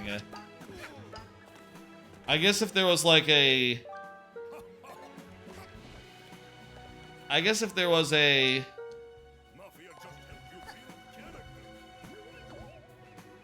2D platformer that had a workshop component, and it was as good as Mario Maker. But that's like, we're talking about like the most theoretical game. That's not a thing. Anyway, I'll say this. If anyone watching this is like a mix Rivals of Aether content, go ahead, take that idea. Make a Groot. I'd love to see it. I mean, I think it makes sense if it was like based on time or damage or damage given. But honestly, I think it'd be like I would picture it more as being like that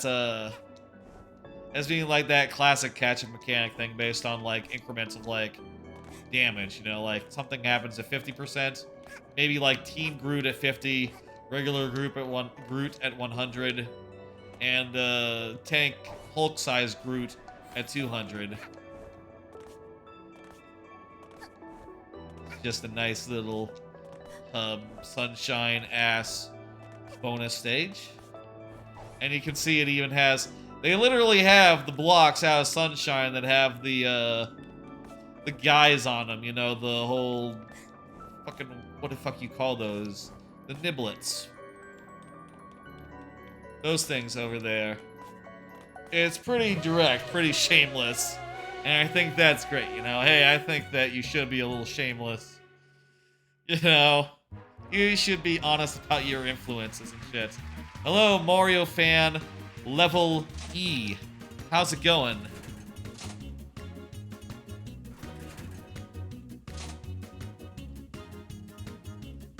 Oh shit. Did I not claim either of those other things, the flares? Whatever. I just colored my clothes. It's live, but live was taken. Gotcha. Okay. Did I say L1VE? Live. Okay, that's how you say that. Now I look like a witch. I don't know about it is. I guess like white isn't that witchy. But this looks more witchy to me than like the original colors. I said level 1 IV. Probably. That's probably what I did, knowing me. Oh, I interpret it as level. Okay. Yeah, that has like most of the characters of level. But in the wrong order and also a little bit wrong. Hey, it's the food guys here. What a lovely spaceship you have here. Sorry for the break and entering. I just really wanted to see what an alien spaceship is like. You know, I expected aliens to be more green and probably with a thirst for flesh. But I guess you aliens come in all shapes and sizes, huh? Yeah, she's just regular style. If you're looking to explore our planet, you'll need to understand it first.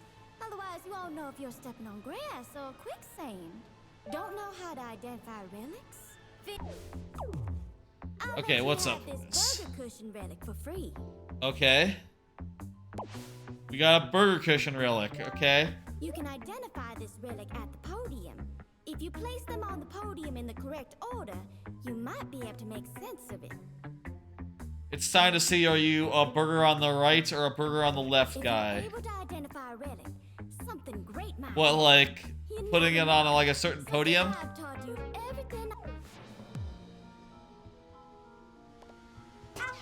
Oh, there's some podiums here. There's gotta be like more podiums than just. Okay, do I even have the money to do that right now? Yes, I do. Okay, cool. It's a debate in the Hat in Time community whether you do this one or that one. Well, look, this one's cheaper.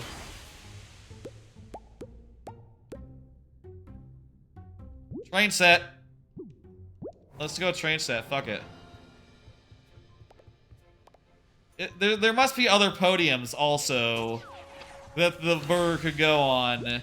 But I guess because these ones are available now.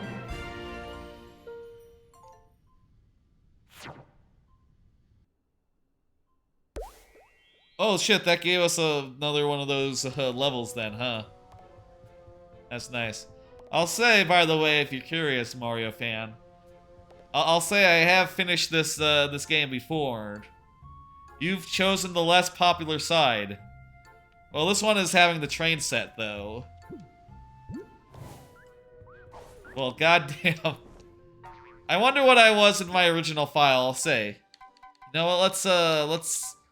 I'm gonna quit game real fast and just go to the main menu. Because I have played this game before. Let's see what I did the first time I played. Ages back, you know, when it came out. I've beaten the game before? Yes. Not 100% though. This is a replay. Let's go back and look at that old file just for shits and giggles, you know. Let me open it up for a second. And I've done the 2 DLC packs before. I'm not sure about, like, any workshop stuff. I don't know if I messed around with any of that. So yeah, I've gotten up to 5th 46. Apparently that's like 80%. Don't look if anyone is, like, sensitive to spoilers or whatever. Okay, so the first file I did was the other way.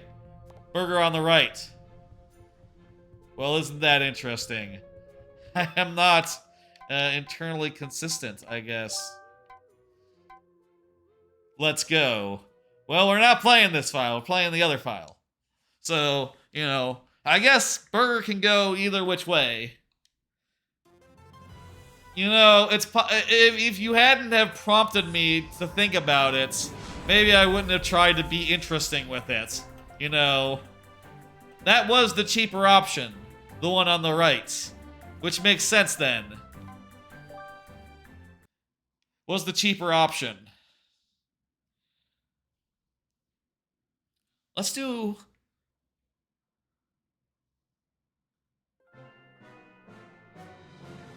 Okay, you know what? It's time to go to World 2. Let's go to World 2. That's...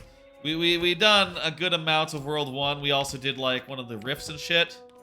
Feel like it's a good time to go check out World 2. What's the difference between a time rift and a... Are they all time rifts? Oh yeah, they're all time rifts.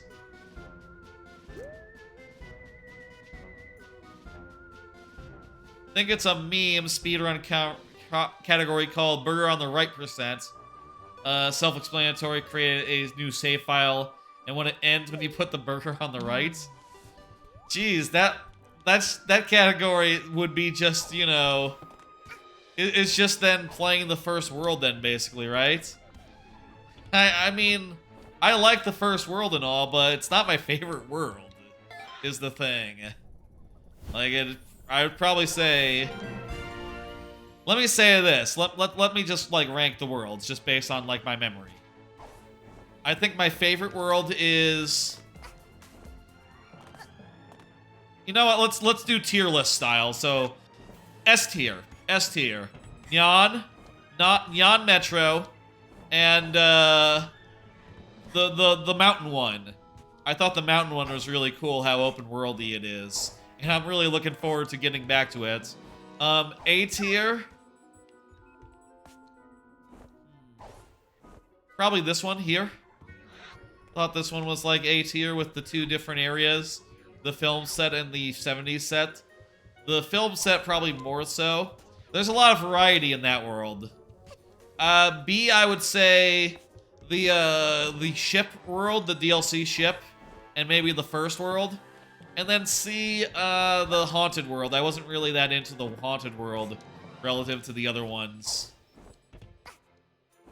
Oh, and is there a final level? I cannot remember for the life of me what the final level is like. I'll guess A on that one.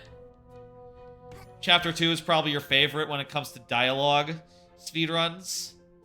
Doing speedruns, not dialogue, jeez. Sometimes it's hard to read. Chat off the preview monitor.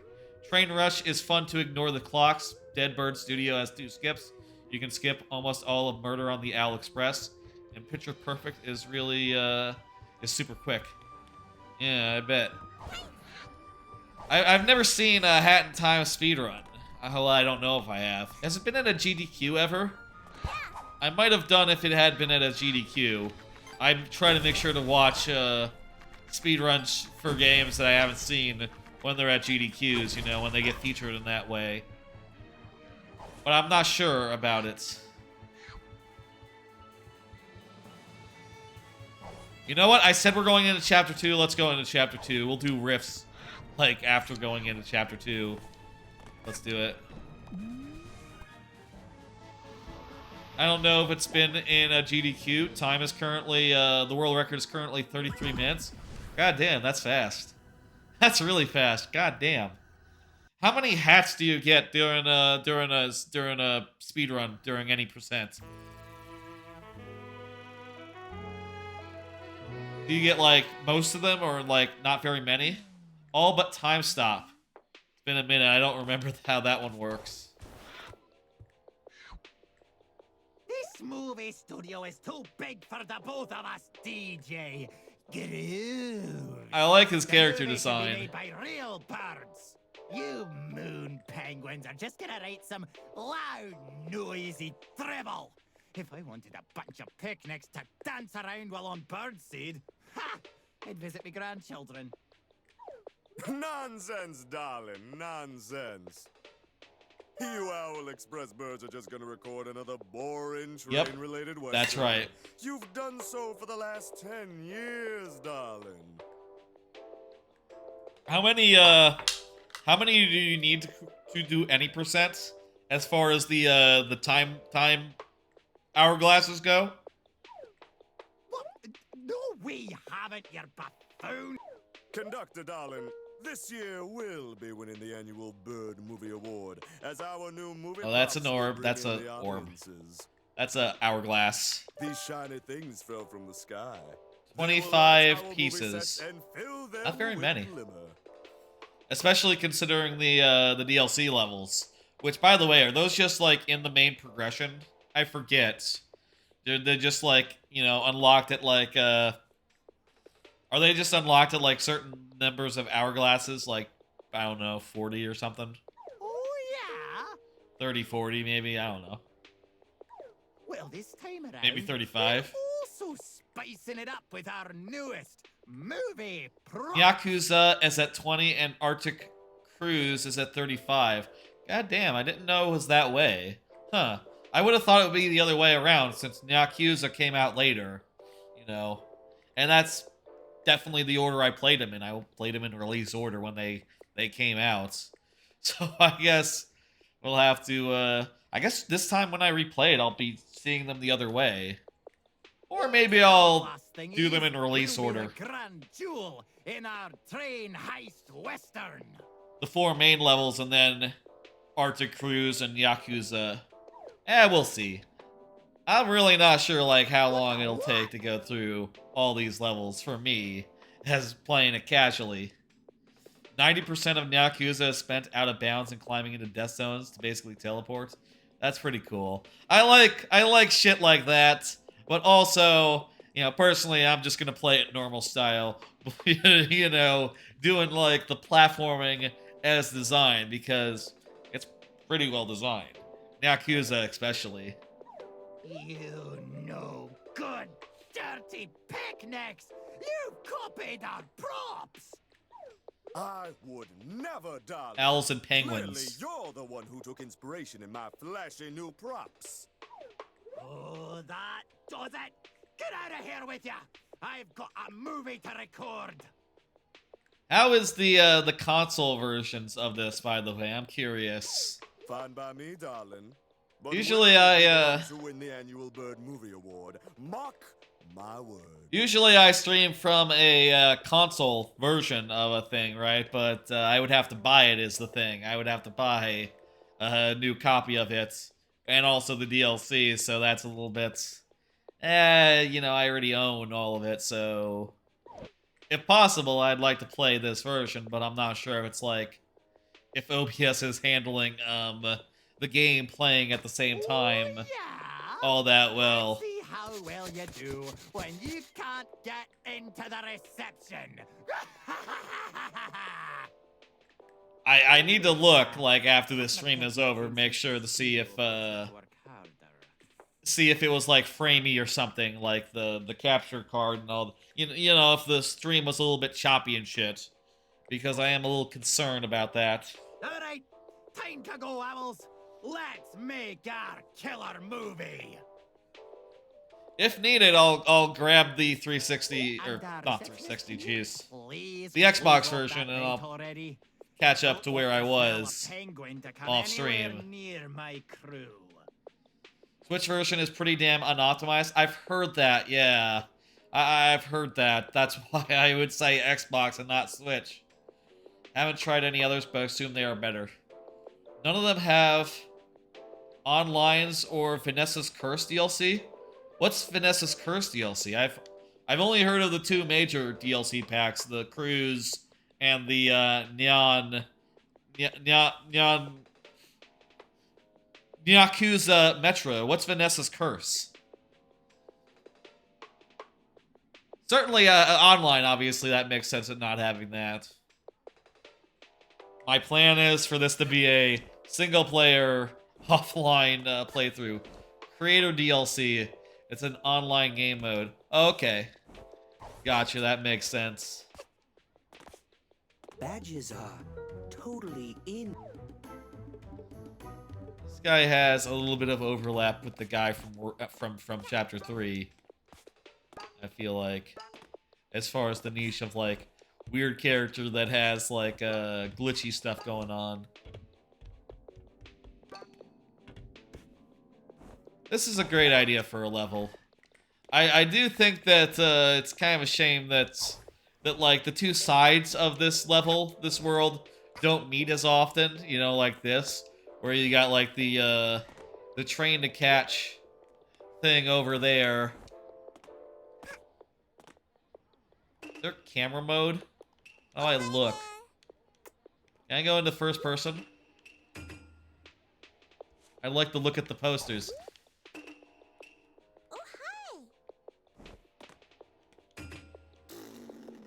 I'm trying every button on the Xbox controller I'm using.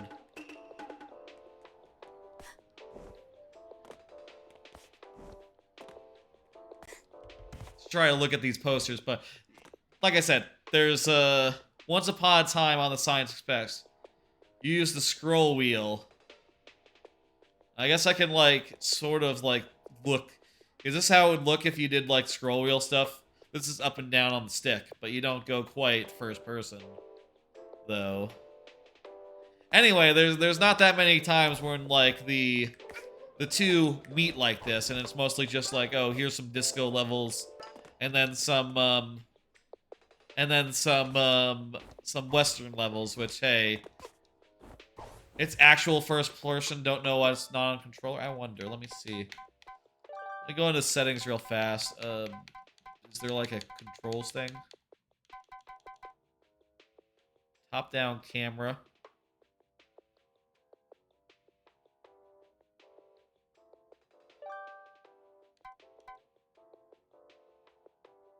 Why would you have that? Top-down camera.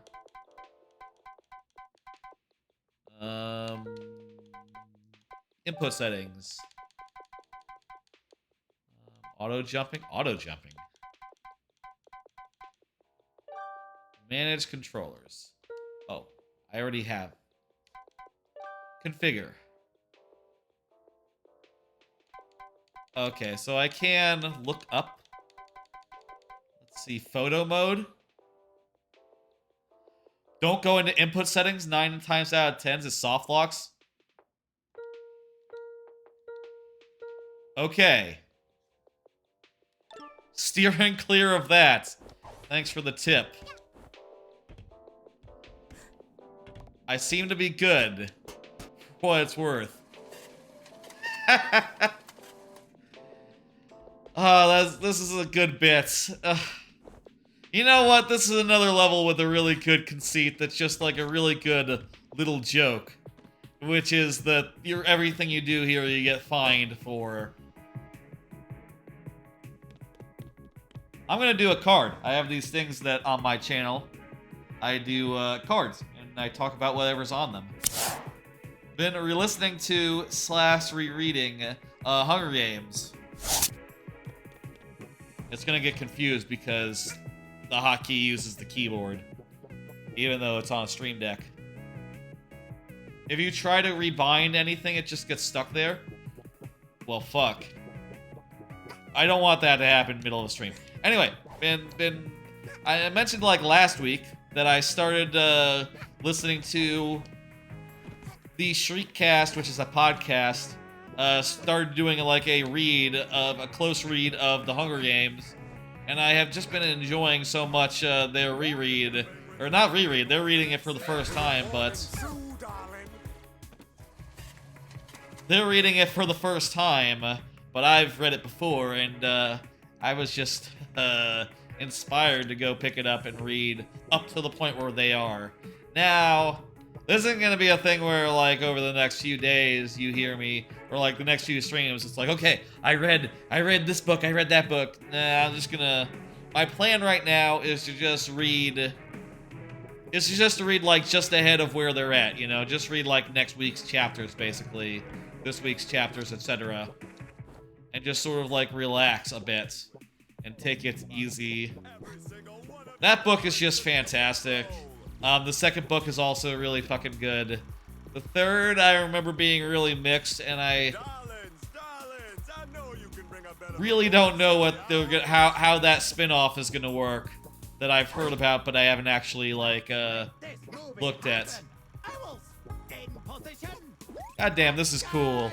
Like seeing both of the sets like back to back like this. Mind you, I don't mind in this world. I don't mind in this world that there's like the train is just a train, because the train is real cool, and the disco thing is just a little disco thing.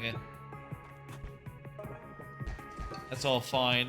Assault on Cactus! Come now.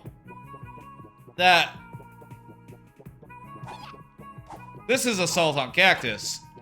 I don't know what that other thing was. God damn it. Anyway. Really enjoying rereading that. Those books are really great. I really love in those books, like, I'll say, like, I think that might be the best that, like, a Battle Royale thing has ever been. Owl Harassment? I think that, Owl Harassment again. Go figure. I think that Hunger Games is like the best that like a Battle Royale plot has been done. You know? Like, it's the most elaborately plotted. It's the most that like leans into reality TV tropes to like do it. You know, to make it like really compelling and shit. You just looked at your first save and it was the other way in your first save. Owl on the or burger on the left. You know, hey, look. No one's really thinking about which side the burger should be on until you realize it's a meme. Until you realize it's a community question. Owl harassment, come on.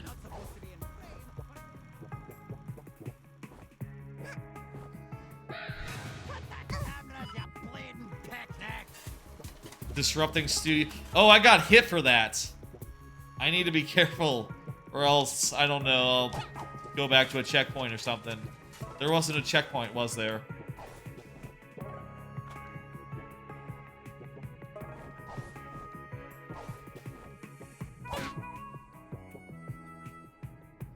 Anyway,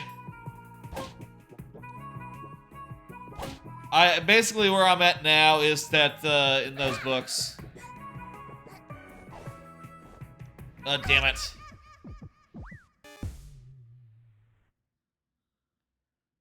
Where does this start me? At just the start? Oh, okay, good, whatever. It's just where I left off. That's nothing. I wonder if I have to recollect, like, the collectibles I got. The yarn, you know? Kinda looks like it. Assault on Cactus again. Oh, hey, speaking of yarn. Didn't get this one before. Ice yarn.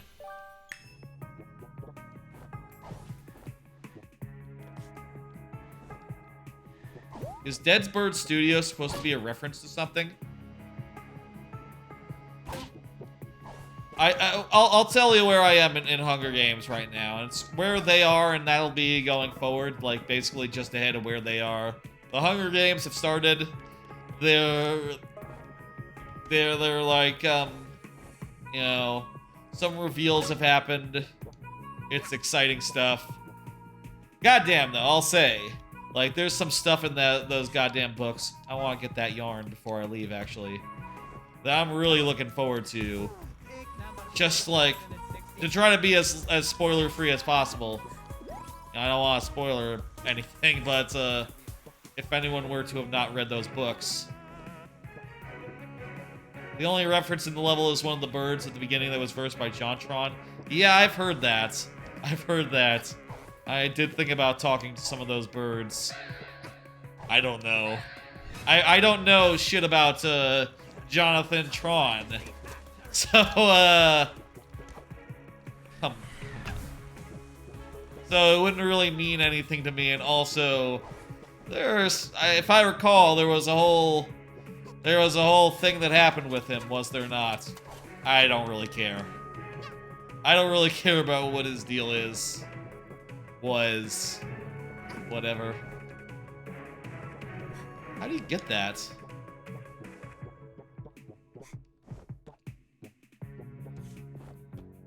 That's the only thing you know about him? Yeah, that's... You know what? From the way people talk about him, it's probably best to keep it that way. There was some stuff, if I recall. Oh, here's how you get it. Secret behind a secret. That's just always a good way to hide something, you know?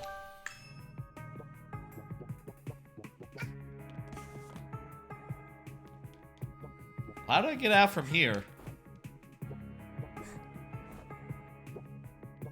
Hunger Games, having a great time. Honestly, very tempted to just, like, crank through that whole book ahead of the podcast, but for now, I'm trying to keep it, like, just ahead of them. Which I'll say, you know, I've been listening to the Streetcast for a while. They used to be a Harry Potter reread podcast, but, you know, their catchphrase was, please read another book, so, you know, you weren't really encouraged to actually do the reading. You know, you were really encouraged to not do the reading and just have them cover it for you, which I really like in a podcast about media and stuff, you know? I like it better when I can just, like, relax and not give a shit and just, like, have them, you know, the podcasters tell me what happened in the chapters and then hear them, like, you know, hear them, like, go off about it. I might just read through that whole series again. You know, if I can't help it after, like, a couple of weeks of just going chapter by chapter. And then maybe I'll check out that spin-off thing, which I have never read. They did, like, another Hunger Games book, like, oh, there's the train. There we go. There's the train. They did another Hunger Games book, like, the author, right? Whatever her name is. I think it's a lady. I feel like Suzanne Collins, is that her name? Maybe that's Twilight. I can't remember. Doesn't matter. Whoever it is that wrote the Hunger Games, they made another one, but I don't know how that's gonna work because it's like a prequel, and also, like, it's about the president. But the Hunger Games should probably be about the Hunger Games, right? Like, that's the best stuff. And that's sort of the problem with Book 3 as well, you know, not being about the Hunger Games. Not having a battle royale in it, you know? Which, you know, it's understandable. Plot reasons. They couldn't do it.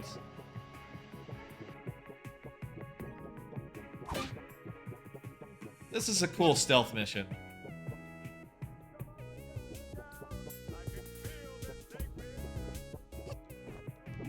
You know, it's mostly just the platforming level, but there's like a little bit of dodging guys and... Ah, shit! A little bit of dodging guys along the way, which I think is nice, you know? It doesn't need to be complicated, but it's just a little way to make the platforming a little different for this new level. You know? There's nothing over here, is there? Let's do this. Action.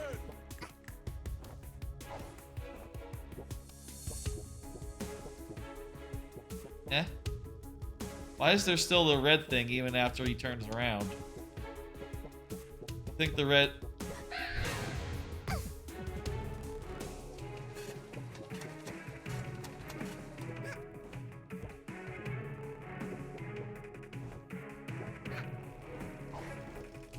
Ah. Turn off the lights and they won't be able to see. That's nice. Penguin harassment! Look. Owl harassment, that's one thing, you know? Owls are sort of, you know... They're sort of just guys who hang out at night and be noisy and shit. You know, that's a little weird. That's a little weird, you know, but penguins, they hang out in the Arctic and shit, or God damn it. They hang out in the Antarctic and have a good time. You know, everyone loves penguins. That's what I'm driving at. Straighten your back, darling. You're actors, not janitors. I would never harass a penguin. They aren't in the Arctic. We don't hear them, so they are fine. Yeah, what is the classic penguin noise? Sort of like a... I would guess. I feel like... You know what, for penguins, I feel like the sound is more the sound of them waddling. You know? Like a waddling sound that is like somewhat overpronounced. Tampering with electronics. I did do that. Not wrong.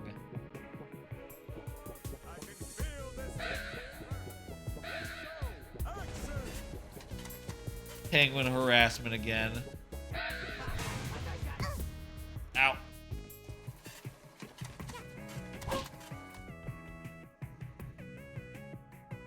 It's a little weird when you die. It's just, you know, you just lose your collectibles. Which, hey, you know, is... It didn't have to be that nice. Could have been a little meaner, honestly. Hey, how about another card? Follow up on not having Netflix. On having Netflix. Don't think I have Netflix anymore because they're cracking down on the password sharing and shit. I will say though, I did get the... Wait, there's like a glass thing there? I didn't realize there was a glass thing there. I did hear back from my folks who were the first ones to report that they didn't think they had it anymore. But also it sounds like they just got some login screen and they didn't know what to do. So maybe that was it. Maybe they still... Maybe they haven't been shut off quite yet. Oh, can you not go in there? I'm not 100% sure, and personally, I haven't really, like, checked myself. I guess I'm concerned, like, what'll happen, like, when one of us goes in and, like, checks for the first time. Like, would that just, like, make us the primary, the one IP that's allowed to have it? That'd be weird, considering that, TPTKO, considering that none of us are the account holder, you know? Account holder is in Europe still. God damn it. You know, my sister. We'll figure out what's going on with that at some point, I think. Meanwhile, you know, when I hang out with my folks now, we need something new to watch because we were watching Seinfeld. But that's on Netflix. You know, so either someone signs up for Netflix, by someone I mean them. I'm not gonna sign up for Netflix. Feel like that is pretty stupid? Yeah, right? Oh, 100% I agree with you. It is very stupid. The password sharing crackdown. And I think they're gonna find they're making a lot less money than they were before. Just because, you know, it's much easier to cancel a thing if you're not sharing it with anyone, you know? All you need to do is say, like, have I watched Netflix in the last month? No, I need to cancel it right now. Whereas, like, if someone else was on the plan, you'd be like, have I watched it? Have my parents watched it? Has my sister watched it? Well, in this case, I guess the question would be up for my sister, and she would be asking, has my brother watched it? Have my parents watched it? Has, you know, husband watched it? You know, and I guess she still will be asking about husband, because they're in the same house and all. But, you know, now it's a much simpler question, whether you want to cancel or not. And, that's bad. They should be making it as hard as possible to cancel, and, like, as socially awkward as possible to cancel Netflix. You know? Anyway. Magnificent.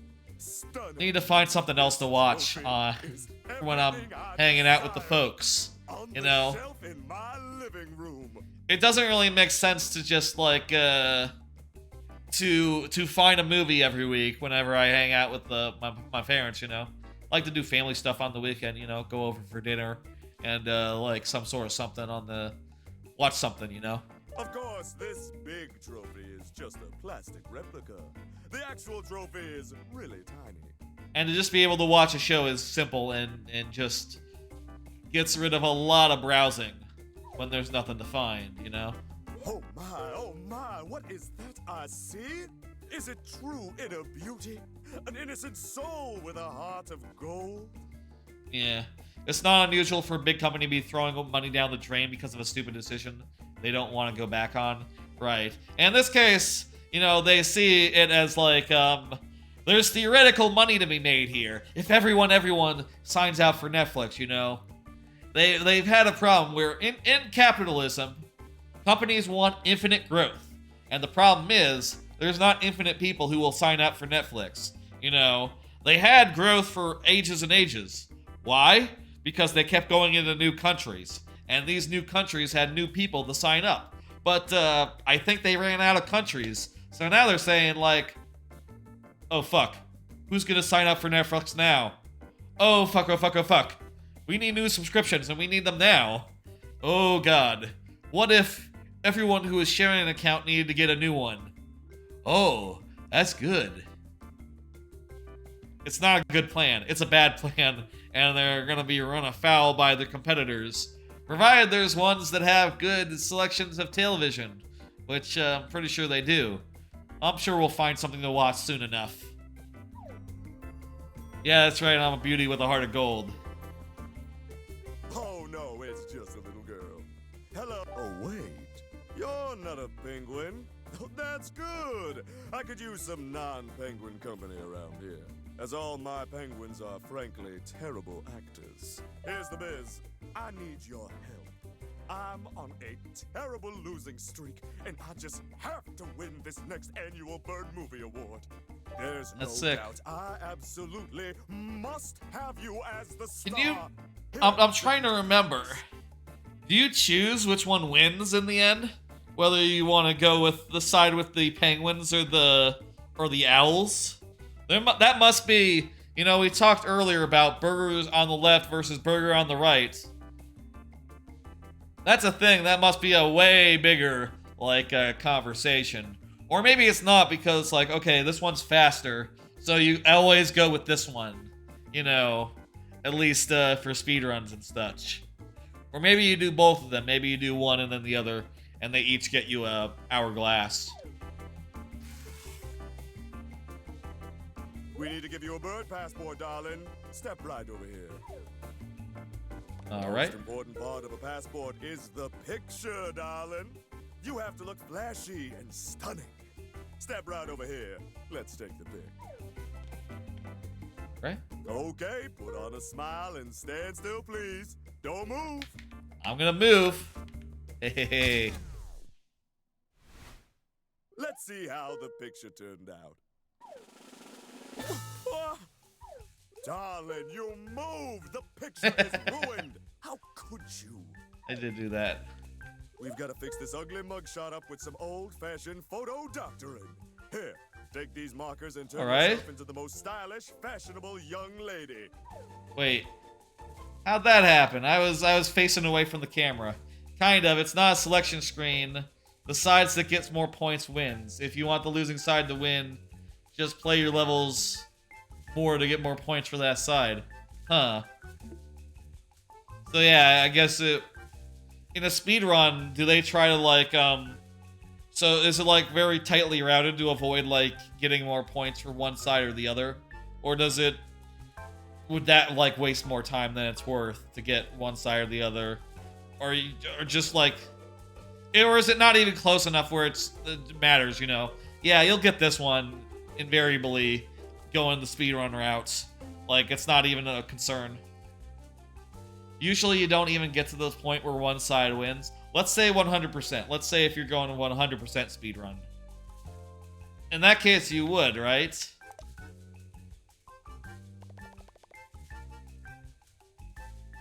Can you undo? I don't think you can. Okay, shit.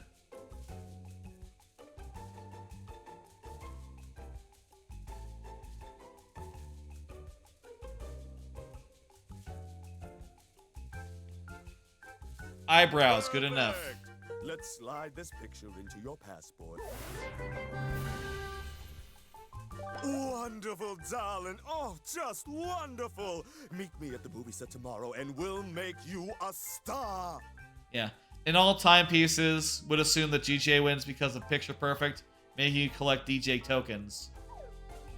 Gotcha. Hey, Do those... what do you think you're doing? Oh, you can't just jump in and fiddle with the Alright. movie awards? That's fraud! Fraud! Hey, everyone! Okay, what's Where up? are my owl guards at? Your guards are... Your owls are actors, I think. You're in big trouble. If you're helping crooked DJ Grooves rig the... That's Okay. right. You're got to... Here, hold our newest pro. We're gonna be a star in Off his and bring movies it as to my well. movie set tomorrow. You got that? Don't be late. And there's the collectible we need. Okay, perfect. Lovely. That's a fun level. This is a great concept for a level. You know, I guess the Mafia one is also a great concept, but it's a great concept in that, like, oh, it has more flavor than you would expect for a vanilla level, you know, and it is basically the vanilla level. Whereas this one has, like, two whole themes that is sort of, like, peanut butter and jelly, like, mashes together and then, you know, goes one by one with. Let me do that rift over here. I'm gonna do that, art room rift. Oh, I could have put the burger here, if I so pleased. Also. Meanwhile, why don't I do another card? Apparently, we now have Apple TV. I say now. Technically, I still need to get the password for that from my sister, from my sister / brother-in-law, and brother-in-law, you know. One or either. DJ wins, gotcha. In a all timepieces run.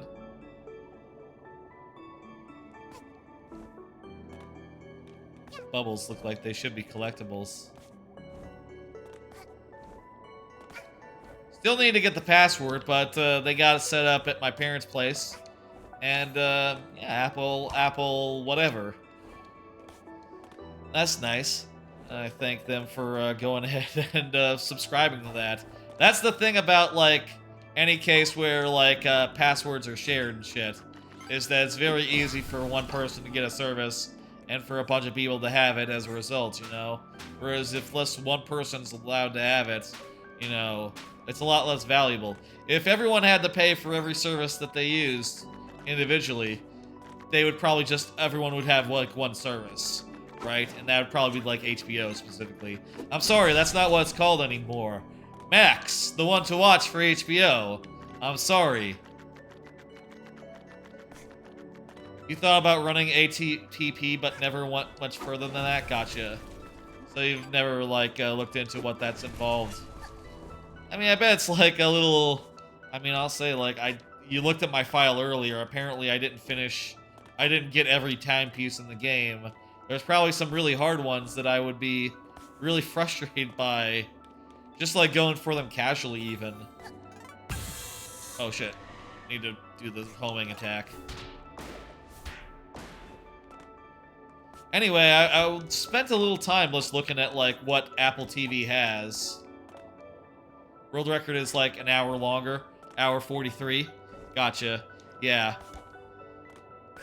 I guess, you know, if there's, like, 25 required for a, like, a regular any percent, right?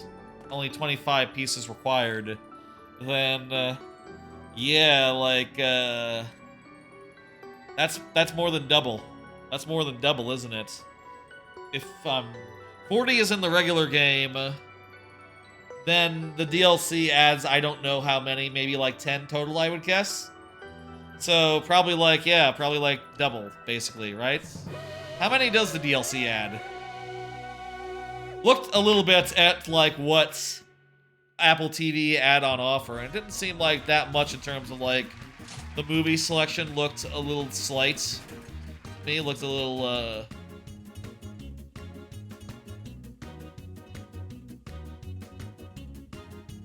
if any percent is half as long as my any percent, then your ATP is going to be insanely long.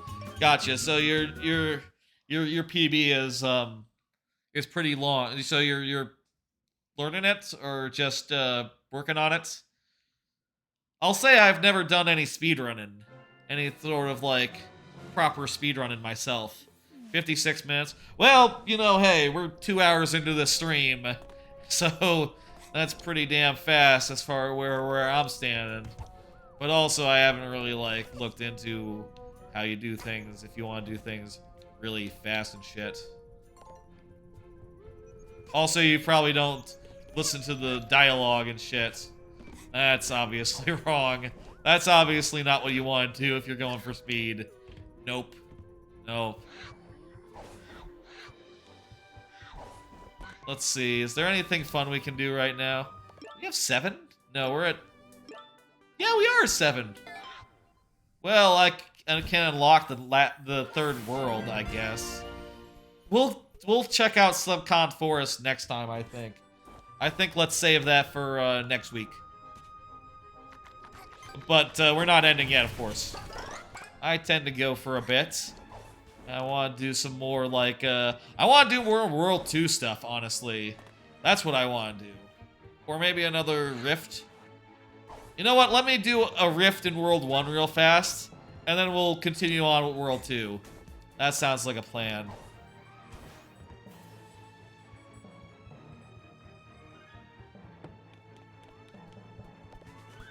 You mash both A and B at the same time to get through cutscenes. Gotcha. That makes sense. Let's see, where is this thing? It's just near a door. I know where that is, basically.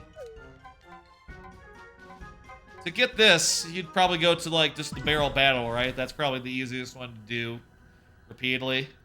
Anyway, Apple TV. The movie selection seems a little slight to me. Very, very limited as far as movie goes. And for series, it's all original stuff, which is cool, but at the same time, you know, sometimes I just want to watch, like, a series that I know. Or, like, a sitcom. Honestly, Seinfeld is not a series I know. I didn't really watch it as a kid. So, the Seinfeld stuff I was watching, I had never seen it before. But still, I like watching something that's a little bit not the newest thing, right? I don't know if that's like a weird thing, right? Like, yeah, you know, something about this new shit just doesn't compare to like, you know, The Office. You know, it just doesn't have that same vibe, you know, that same like watchability, you know? You can put on any episode of The Office from the good seasons of The Office, specifically, I guess, and just have a good time. Whereas I don't think you can really do that with like a lot of modern shows, even ones that are sitcoms. I don't know. Maybe there is such a show out there that we can find and start watching that'll sort of fill that niche, but I sort of doubt it. Still, lots of original shows on there, and to that effect, I will do another card. I watched 2 episodes of Severance. That's on Apple TV. Watched the first 2 episodes of that.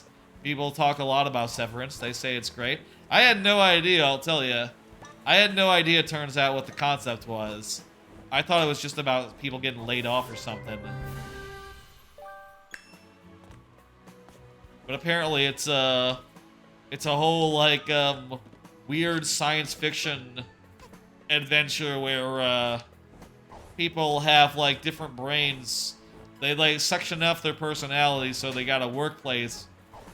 A version of themselves that only exists at work, and a version of themselves that only exists in their personal life. And, I don't know, I guess the divide is, like, it's weird. I would describe it so far as a weird show. You know, I watch it and it's like, well, that's an interesting premise. It's not, like, super funny or nothing. But, goddamn, that premise is weird, and you just go, like, you kind of just want to see where it goes, I guess. I don't know. I'm wondering if it, like, gets more wacky and gets more, like, weird, and I honestly don't know, like, how much of it there is, if there's only 1 season or if there's a second one out now. I heard someone say they were worried about the 2nd season of Severance. Whoops, didn't mean to do that. Hey? Hey, child! This awkward for my boss. What teacher? I was trying to find the thing, not get into the story. Whoops. I'll back out. A and B at the same time was effective for getting through that. I can see why 1 wouldn't be, because you have to hold it down if you don't do a thing. You have to hold down the button if you want to skip otherwise, other than mashing the 2 buttons together. Maybe down with the mafia is easier to do for, like, you know, just exploring the thing. So long as we don't get into the canon that takes us up top, we should be good, right? Anyway, I'm really not sure about Severance so far, but, you know, I'd be interested in watching more. I'm sure the next time I hang out with my folks, maybe we'll watch another one. I really need to get the login.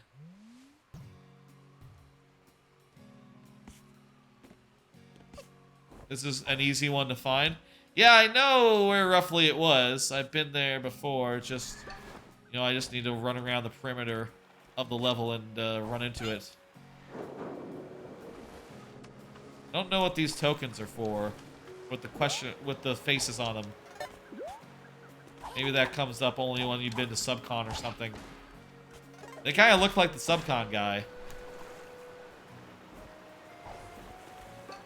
The thing I like about this game and the way that it handles is I really like the dive. You know, being able to, like, dive and then cancel out of it. It is a way to move around where it has, like, a good game feel to it, you know? Where, like, you know, if you need to get some distance on a jump, you can, but you're also sacrificing control in order to get that distance. And I think the trade-off is, there it is very interesting. And, is a great, like, little mechanic. That's a Snatcher coin. It's only collectible when you enable its respective Death Wish candle. Oh, is that like a hard mode or something? I don't remember that. Mafia of Cooks. Oh, right. This is one of the ones where you have to, like... This is not going to be quite the, It's not quite the Sunshine style. Hello, little child. This time rift is simple. Rules of time rift. If you die, you start over. You need rift paw. That is all the rule. Get things, don't die. is what we're looking at. Brown, specifically. It's a great, like, risk reward, because you could easily just, like, jump one by one from this one to this one, or you could go like, okay, I'm gonna just jump over, like, an entire platform, just by taking the risk and, you know, getting a little wacky with it, you know? The pictures.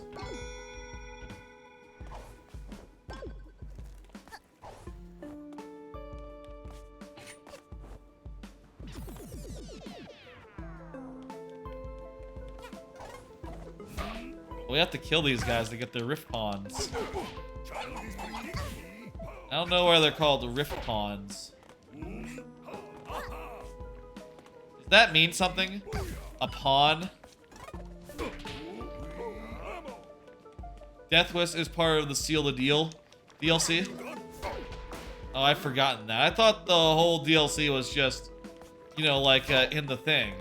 You know, it was just on the boat. I've forgotten, apparently, some aspects of that, of that whole deal. Beating it normally is hard enough, but getting the bonus selectives is legitimately one of the hardest things you've done in gaming. Damn. I'll keep that in mind. I'll say, I have no idea if we're doing, like, you know, currently my plan is just to play this game and not really, like, worry super that much about, like, 100%. You know, I definitely want to play, like, all the DLC levels, you know, the whole 9, but as far as, like, the toughest challenges in the game, I'll say I don't know this will be 100%. We'll see, you know, we'll definitely try them, I guess. And, you know, if it turns out that, like, oh, this is difficult and weird, we'll see how that goes. I'll say I don't know, like, how many streams it'll take, like, me to get through the game. And I also don't know, like, what the next game will be after Hat in Time. I did think for, like, 2 seconds before this stream and go, like... Unspent rift pawns are kept each floor. No need to get every single pawn. Good luck, Mafia had... Oh, that's cool. It's just a chill floor. Like, in... buddy. Like in... Oh, shit, there's a collectible over there. Like in, Pikmin. Which we 100%ed all those ones. God damn it. 100% is beating every level. The last 10% is from Deathwish. Oh, that explains it. So, my clear file around 80% or something. That's actually a lot closer to 100% than, it's closer to 100% than I perhaps thought. It's oh, wait. Oh, in-game 100% is 110%. Okay. I didn't see the 110 on there. Gotcha, Mario fan.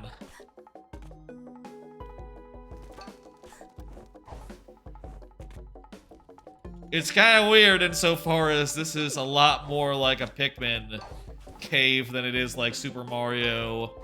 This is much more like Pikmin 2 than it is like Mario Sunshine. Which, again, Pikmin... The 3 Pikmin games were the last games that I played as for like a full playthrough type thing. So that coincidence is a bit peculiar, but... You know what, hey. There are worse things to take inspiration from. I mean, Pikmin 2 is a great thing to take inspiration from, don't get me wrong. I'm just saying, it's interesting as all. It makes me go, huh, that's weird. Like, what are the odds? You've never heard that comparison before? Well, the pits in Pikmin aren't so fast, you know? It takes a while to get through each floor and you save between floors. It's kind of different in a lot of ways, actually. But it is similar insofar as you're going floor to floor and you're dropping down one level at a time through, like, holes in the ground. And it is a bit harrowing insofar as, like, you know, what the resources you go in with are the resources that you have to use for the entire time. Except, you know, like I said, there's checkpoints. So it's, you know, not as difficult. I wonder if there was any, like, thinking about it. I know this game, Sunshine, right, was, like, one of the biggest. Sunshine and Wind Waker were two of the biggest inspirations, right? Oh, you know what? You never played Pikmin other than one friend at a friend's house? Whoops, I died. Shit. I was gonna say, though, you know what? Actually, now that I think about it, there is a pit that is just kind of similar to this.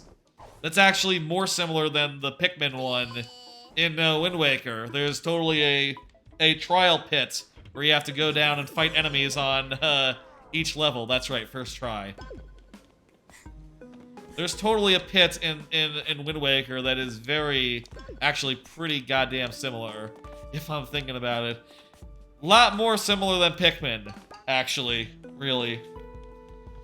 Still, though, if I was making a game, I think it'd be cool to take inspiration from whatever games that I, you know, from, like, loads of games and, like, mash things together in fun ways.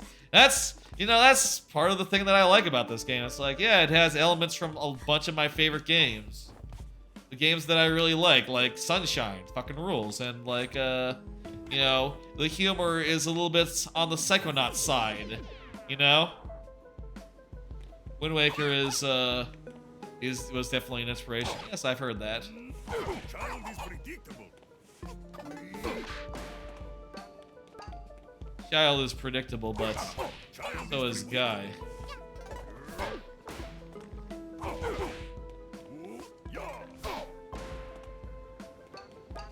Right.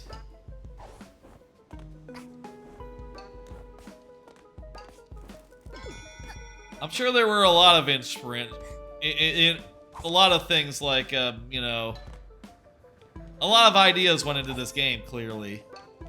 Like the pin system, that's not really a GameCube era idea, you know? That wasn't really in any GameCube games.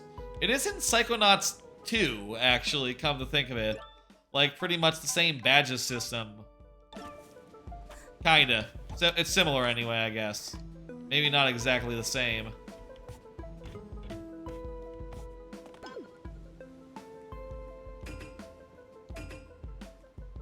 I don't know. What was with those weird, like, those weird clouds around me? That kind of looked like if anyone's been playing Tears of the Kingdom.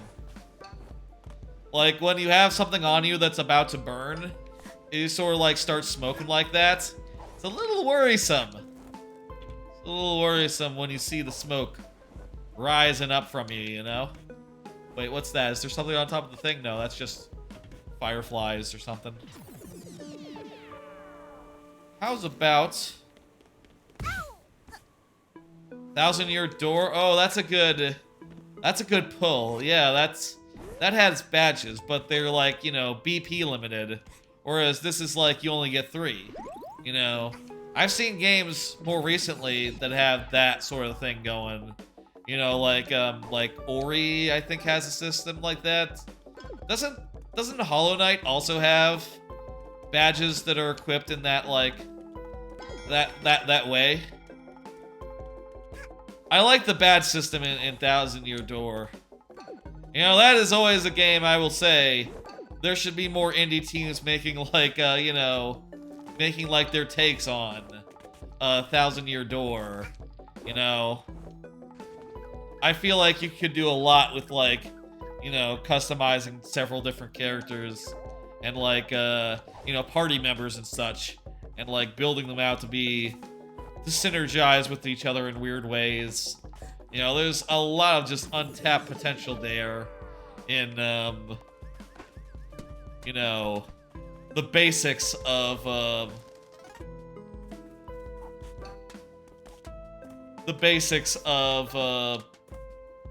whatchamacallit?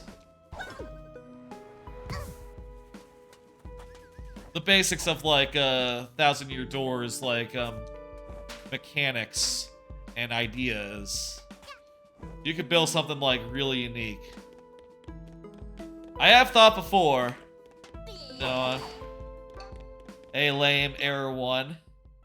You cursed my stream? Or is this more like a hits? What's that?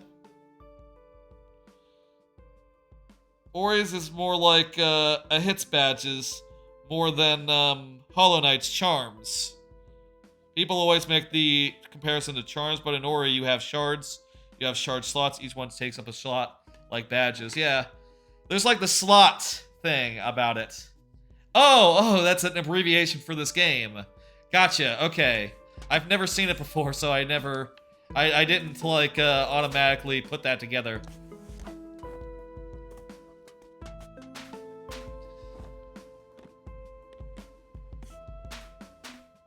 For those who don't know, like, what I usually do, like, what other stuff I do on my channel here, one of the main, longest-running things I do, and I would say my main game, is Mario Maker. I do a bunch of Mario making, make a lot of levels, do viewer levels on Fridays, and I have thought before, you know, if there's one genre I'd like to, like, fuck with, you know, other than platformers, you know, which is, you know, it's not like there is, like, a RPG... There is an RPG maker, that's a thing. But you know what I mean. It's not like there's a platform for me to just fuck around with. But if I were to, like, try to spin it into, like, if I were to try to, like, try making a full-ass game that wasn't a platformer of some kind. Well, I guess a 3D platformer would be different for me as well. But, like, I feel like I would have a lot of fun, like, trying out different ideas for, like a 3D... That's not it. For like a Paper Mario style game, I feel like that'd be a lot of fun. You know... Is every shard the same cost? I think it's like slots, right? But you have to buy them in a store, which costs money. It also might depend on which Ori you're thinking about. You only played Blind Forest.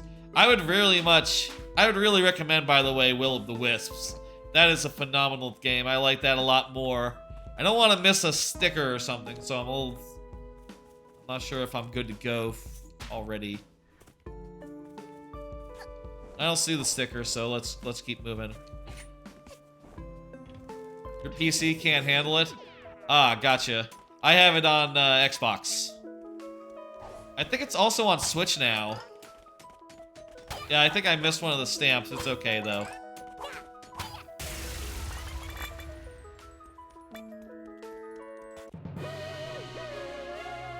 I think the second one is on Switch though, so I don't know how the performance is. Will of the Wisp is much better, yeah, at 100%.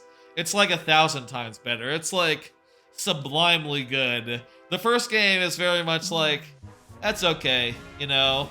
I'd say it's like a 3 out of 5. It's like a 3 out of 5. The first Ori to me, and.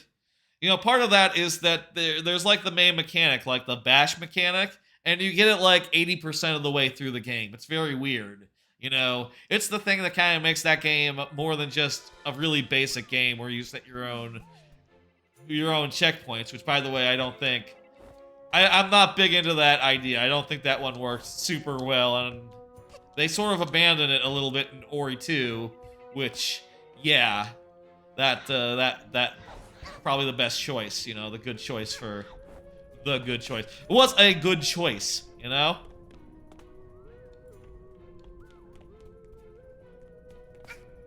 Do another level from this one.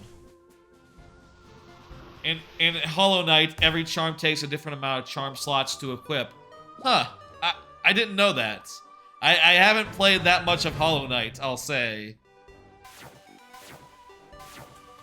I haven't played that much Hollow Knight.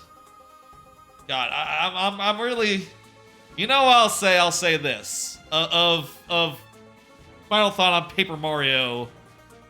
There are a number of indie likes coming. But we have our choice of the pick of the litter here.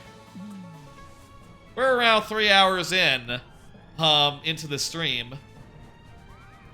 You hated the checkpoint system? Yeah, that's not great. I don't love it either. Everything you collected before is saved, but nothing you collect or defeat after is. Right. Yeah. It's not a great system, I don't think. And they abandoned it in the second game for good reason. Last thought on I was talking about Paper Mario type things. I would love a Paper Mario where just take a Paper Mario game and just have you have like 3 partners out at once and make it so that a lot of the game is like, you know, figuring out which crew of partners is cool to have out at one time. Or maybe like, you know, you have your main character and then 2 partners. It'd be fun to put together a team and then like modify as needed as you go into different areas and be like, oh, these guys, they're like, you know, they're like the guys with the charge attacks in Paper Mario. Or these guys, you have to kill them twice. You know, they're like in Hearthstone where there's the piloted shredder or whatever the fuck. You know, I've always thought of I feel like you could like expand Paper Mario combats by looking at how like Hearthstone and stuff has handled it. You know, how like card games do their combats. You know, there could definitely be like keywords in a Paper Mario type game and just have enough different attacks where like, oh, you know, I'm just like mixing and matching like different loadouts of attacks that have slightly different takes on things, you know, like, say, what if you had a Paper Mario buddy who had like a bunch of synergies like, and this is like inspired by like card games, by the way. This particular idea, like Hearthstone in particular, which I don't play anymore since I got Marvel Snap now, and also I hadn't played in years, but I still think about Hearthstone a lot in terms of like basic CCG combat stuff, right? But you could easily have a Paper Mario enemy, or a Paper Mario like move that was like, okay, if this kills an enemy, get like some special effect, like let's picture like, this does 1 damage. If you kill an enemy with it, do 2 damage to all the other enemies. That could easily be like a 1 FP Mario move. And, you know, just think of like 100 more things like that, hide them in the world, and just have it be just like a whole, like, mix and match of Palooza, you know, and have like, okay, these ones can only be used by these guys, you know? Have it be like partner specific, you know? I think like, you know, you could do a ton with that, and I think that would be so fun to fuck with. Yeah, they can't make new Mario characters? Yeah, that's right, I've heard that. I actually discussed that like last week, like Miyamoto's weird hang-up with story. It really holds back the Paper Mario series. Really fucks that shit up. Hearthstone got pretty boring combat. It's the card effects that make it good. And like the combination of effects, yeah, and the strategy therein. Well, the thing I would say is that, I kind of think that Hearthstone combats and like Paper Mario combats are not that far apart if you look at it, right? Like, it's all low numbers and various moves that have slightly different effects, you know, and trying to find out the most efficient way to handle a variety of enemies that have weird effects on them that alter the math a little bit, you know? Quite similar, really. Always they'll have some condition on items to do something more. Yeah, that'd be cool. That's cool. That sort of thing that makes it interesting. Oh, I didn't hear about this. I think it was today that Nintendo said they can't make any new ranked modes in Splatoon because they would have to remove one. People would have to learn more rules. They could add more hubs. Honestly, the one thing... Let me say this about Splatoon. I'll say that the ranked modes don't really like... They're too much for me to learn. I just like the basic territory control mode, Turf War. And I would honestly like 2 hoppers for that, honestly, so I can have like 2 different map pools. The thing that I think they should have done in Splatoon 3, as far as that goes, is that it was the perfect opportunity to move up to 3 maps in the rotation at a time. 2 is just too few for me. You end up playing the same map over and over and over again, which is really maddening. I remember I streamed it last year, and I think we got the same map like 5 times in a row. I was just reacting every time. And I was playing with some folks, and they didn't seem to care, which I guess, you know, hey. It gets to me, though, seeing the same thing over and over again. You just want to play ranked without the rank? Yeah, that's fair as well, you know, ranked modes in general. They add a little bit of the pressure on them. I do wonder, you know, I was saying last week about, like, auteurs and stuff, like, you know, Sakurai, for instance. He said that he didn't really see Smash Brothers as making sense with online. And that, you know, in perspective, kind of makes, the whole lacking online of Smash Brothers makes sense in retrospect, right? Because, like, oh yeah, he doesn't give a shit about online, so that's why the online is kind of weird and, like, not quite right every time around, you know? It's the one Achilles heel of that series. But also, I guess, you know, it's not so simple to say, like, well, when there's not, like, an auteur at the head of that series, you know, whenever someone other than Sakurai makes one of those games, probably will be, you know, probably will be more normal as far as online goes. But then again, hey, you look at Splatoon, there's more people, I guess, on some of these teams that don't know quite how to make normal-ass online. Let's do these in order. Act 2, Act 3, and it is like 11 p.m. Probably be looking to wind down, maybe a couple more levels, question mark? At least these two, I'll say.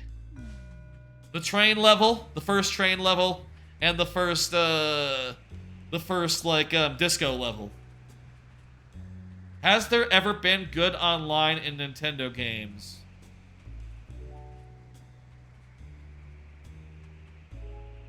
Mario Kart Deluxe. There you go. That's that's your answer. That has a pretty good, like, online lobby system. You can make tournaments. You can do all the customization stuff you can. Not perfect, but it's pretty good. This is your favorite act of the game? Hell yeah. Is there any other online experience from Nintendo that are actually really good? The Mario Party. Mario Party's online is pretty decent for, like, superstars. I think SNES Online works pretty well. Is pretty straightforward, and it's kind of fun how you can, like, What the fuck? There's the other two. What the fuck was that? Why was it delayed?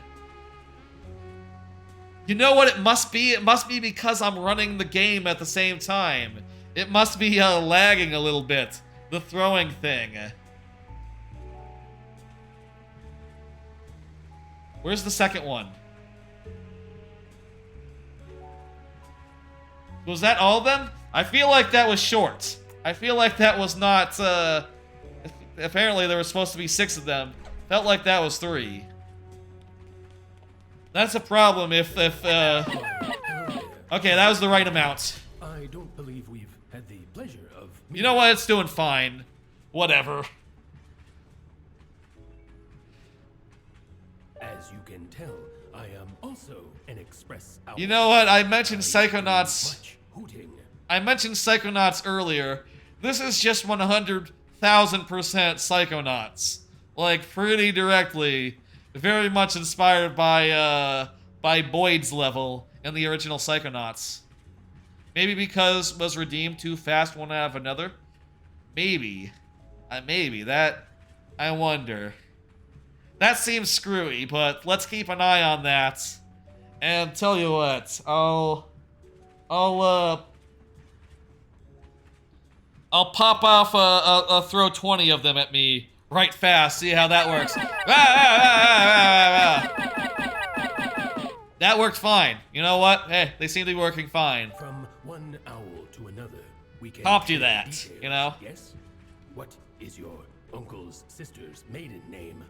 Uncle's sister's maiden name?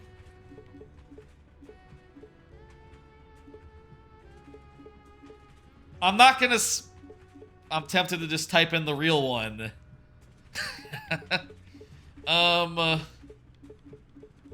Thank you for the follow. Lamarone. Lame error 1. Sorry, the lack of capitalization in the alerts threw me for a second. I'll put in this. The other, like a few months ago, I didn't know my sister's fiance's last name, who fiance at the time, husband now, and I texted her and I said, what did I say? I said,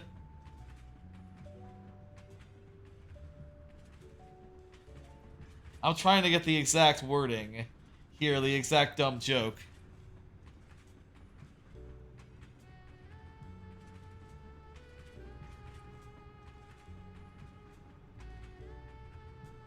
I'm typing it into... I think it was provolone.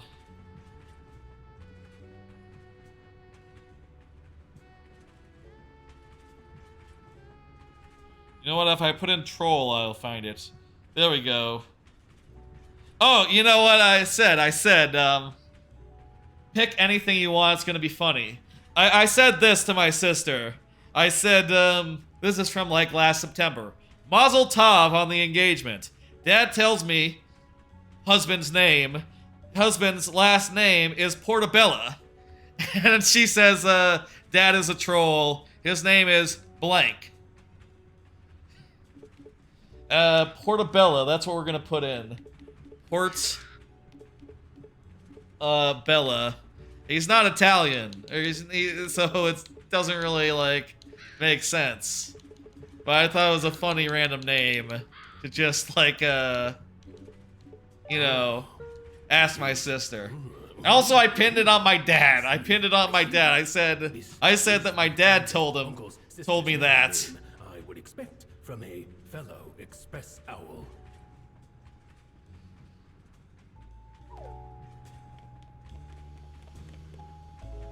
That's good. Did you know that having a pet helps improve self-confidence and relieve stress?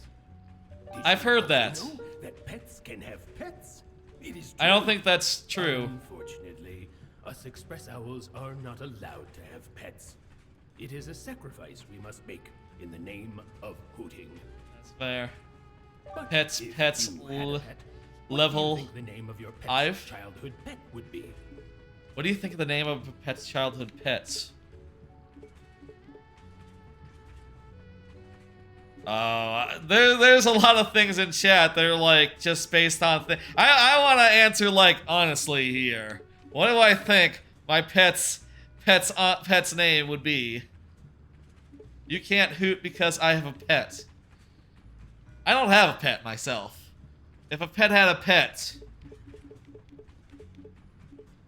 dinner.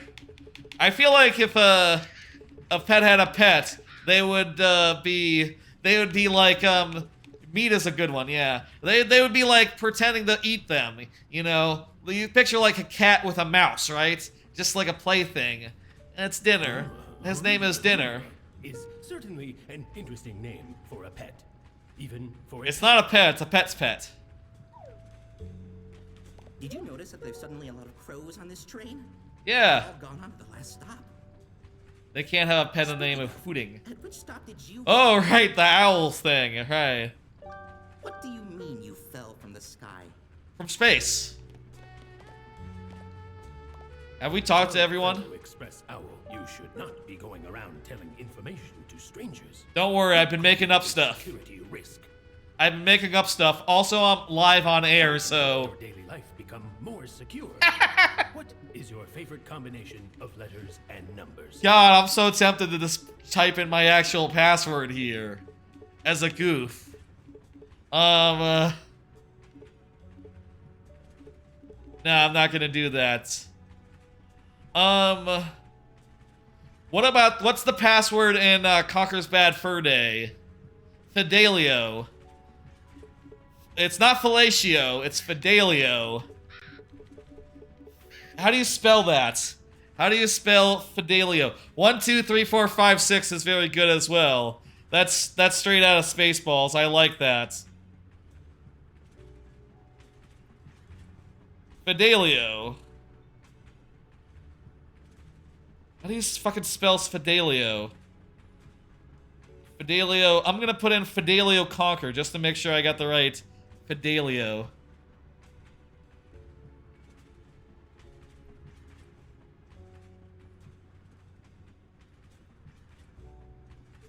Fidelio. That's E-L.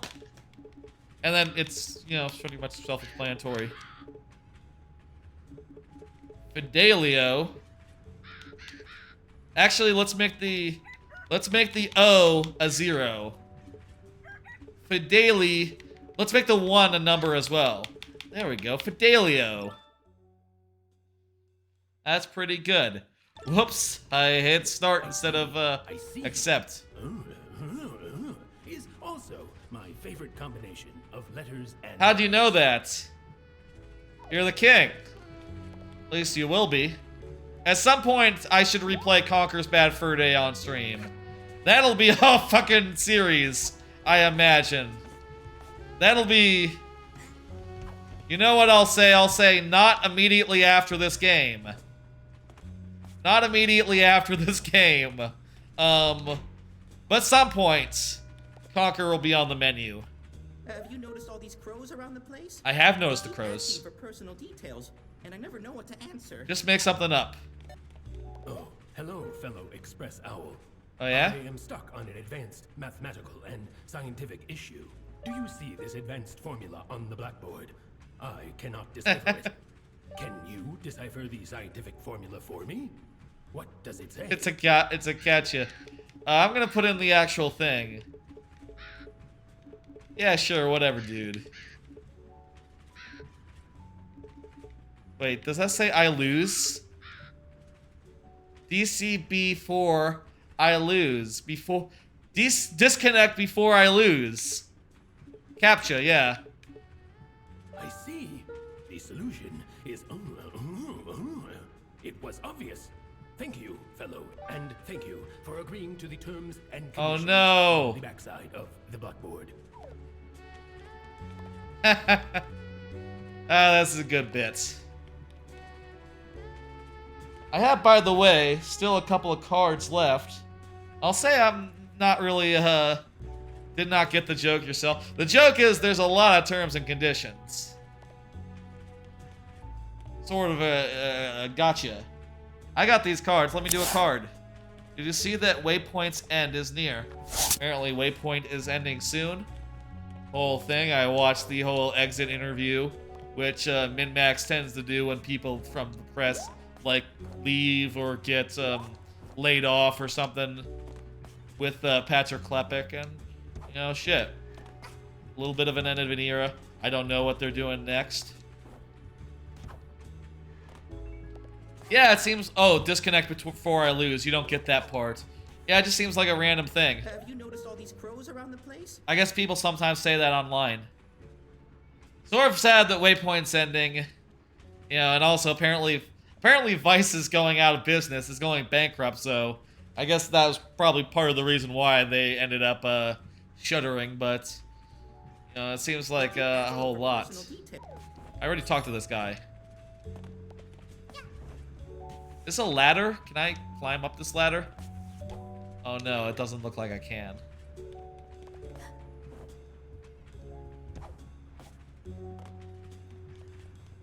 Fellow Express Owl. What's up?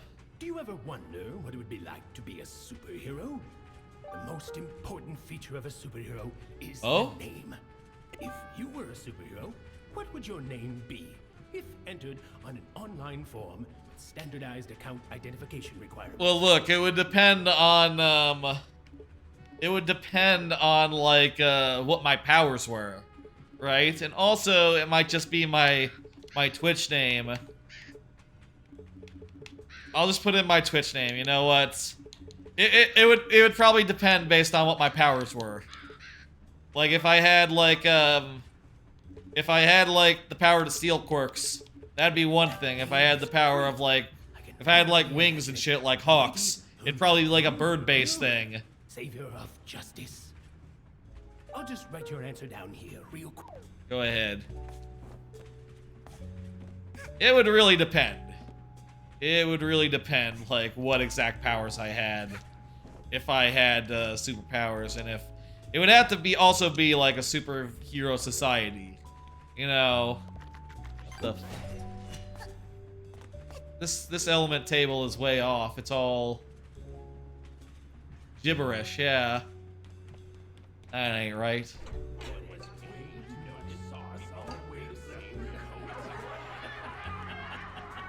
Everyone is talking and chatting.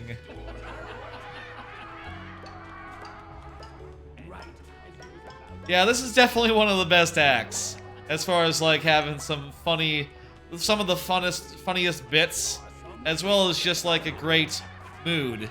You know what? Is the next one after this the one where Express owls all have parts of our body we're ashamed the one where it's just like a train ride and it's just a linear platforming level through a train? Which body part of yours are you the most ashamed of, fellow Express owl? No, that's not true. That's not true. It just made me laugh. Dick. Wiener.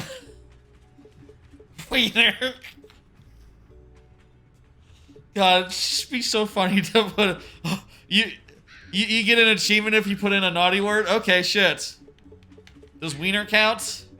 Dork? Knob? How do you spell wiener? You know what? I'm just gonna play a safe here. I'm gonna play a safe here. Scrotum?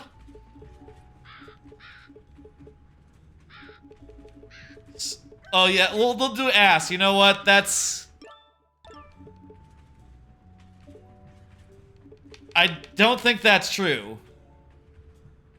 I'd have to think like what? Express owl. Why? Shouldn't be ashamed. Oh, I got an achievement, by the way, but I'm not capturing that in OBS, so you didn't get to see it come up. But it said why. But you'd better get your checked out by a doctor. I read online. It could be a sign of bird flu. I'm not ashamed of my ass. I know it is large, but I'm not ashamed of it. No.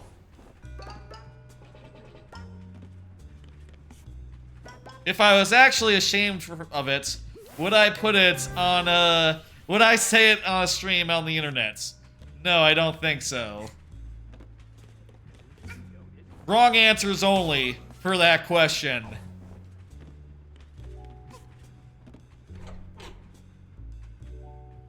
Hey, we got a key. Wait, What's up, buddy? Don't come in here. I lost my contact lens somewhere. Please don't step on it. I can't move out of the way. I might step on it myself. This is literally Paper Mario 1000-Year Door. Again. I say again. That's just straight out of 1000-Year Door. Right there. 1000%. The cook in that game blocks off the western side of the town by like doing that until a certain point in the story.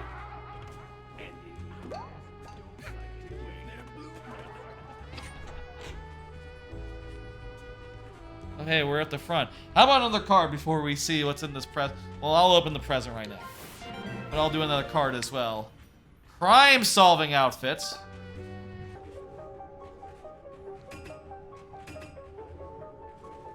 Let me do a card and then we'll do some plots. Did you hear about the dolphin kerfuffle? Yeah, there was a whole thing in Dolphin was trying to put itself onto Steam, and then Steam called up Nintendo, and Nintendo said, "Nah, don't let them. They're filthy. They're not allowed."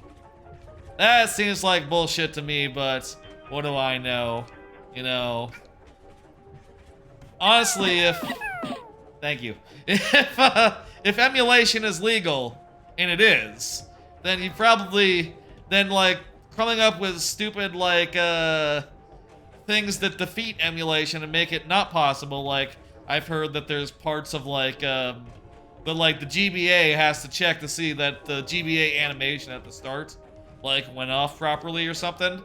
Stuff like that seems like, well, that's a ridiculous way to work it, and you only work it like that because in order to make it so that emulation isn't feasible. That just seems like a dick thing to me. Anyway, it seemed like a whole kerfuffle. But also, like, Retro Arch is already on Steam. Whatever. Saw a video in response to that saying the entire DMCA law is illegal to a degree. Yeah, that whole... Look, our copyright law is no good in any respect, you know what I mean? Like Digital Millennium or otherwise. Like the fact that like Mickey Mouse is not in the public domain by now is kind of dumb as hell, you know? Like, and because Mickey Mouse is not in the public domain and never will be, like so much else is also locked outside of the public domain just because those rights will never die. Anything that's older than Mickey Mouse is like, definitely has like a little bit of breathing room, you know? A little bit of like, oh, these rights will never die, whoo. Because Mickey Mouse is right there keeping it all in business. Yeah, that shit's fucked up. But also, hey, it's still available elsewhere. You can still find Dolphin and, you know, so long as that's the case, whatever, man. I don't think everything needs to be on Steam is the other thing, you know? Things can just be downloaded from the internet. Also, again, it wasn't that Nintendo contacted Steam, it's just that Valve contacted Nintendo and said, hey, what's up? Is this cool? And they said like, probably not. It's not the biggest deal in the world, but seemed like a whole thing. It reminded me of the Sora situation in Smash. Does it? Like how? Let's talk to the person.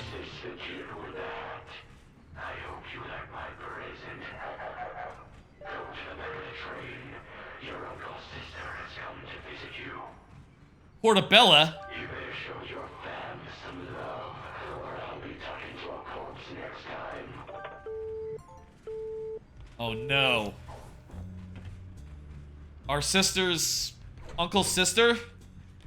Oh, I guess would be our aunt. Is somewhere doing a thing. Oh, poor Rick, but you'd better... Right, the ass thing. That was the ass guy. That was the ass guy. Sorry. That's just what he is now. It's really difficult to get settled down on this train with these crows crowding the place. Aunt or mother? Interviewing me about everything I do. Uncle's sister. Yeah, I guess. I don't get it. How is this a scientific equation of any kind? It's just scrambled numbers and letters, like those you see on an online form. They're saying the joke. I see. And...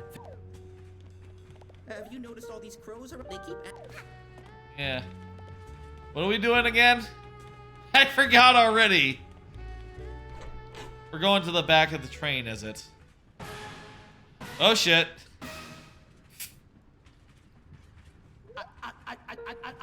Murder!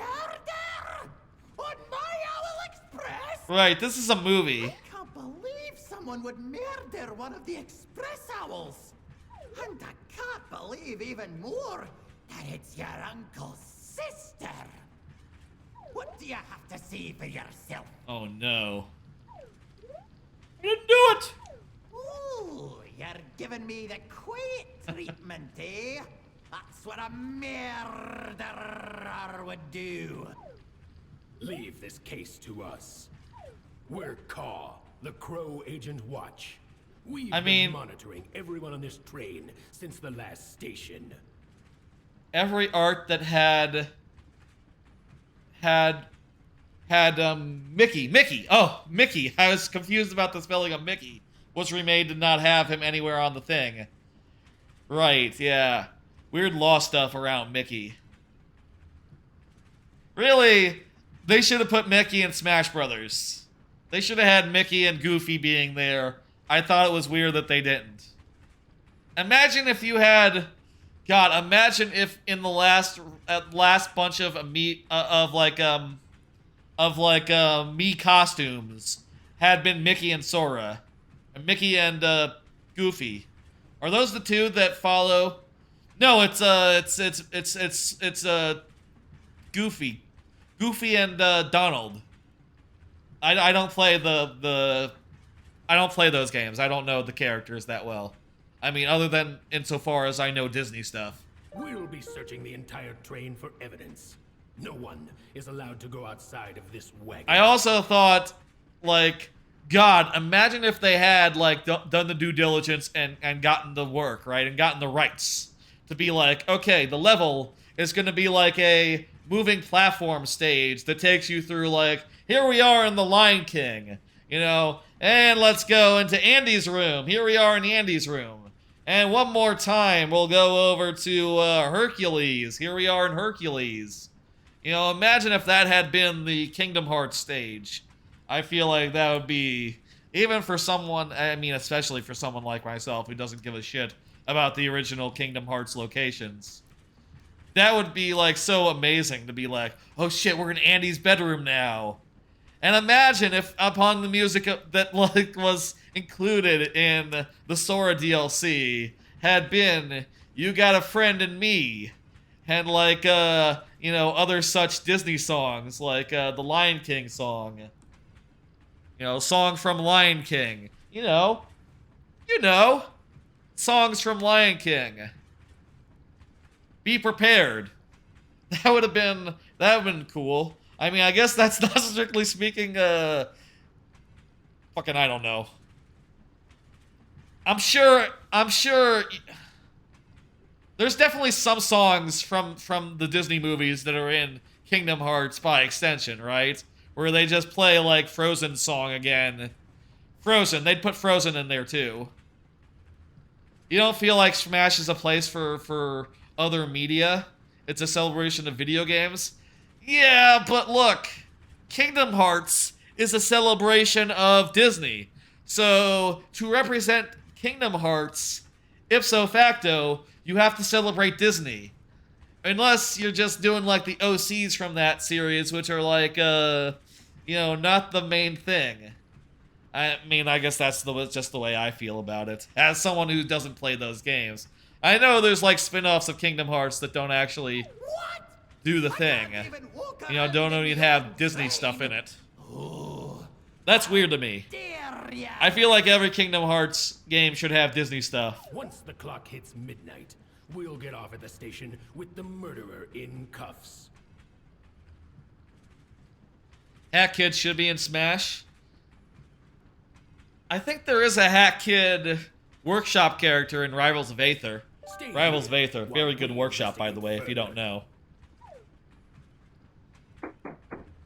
I think I think I was like, it was just okay though. I don't think I really clicked with her, how she played in Rivals.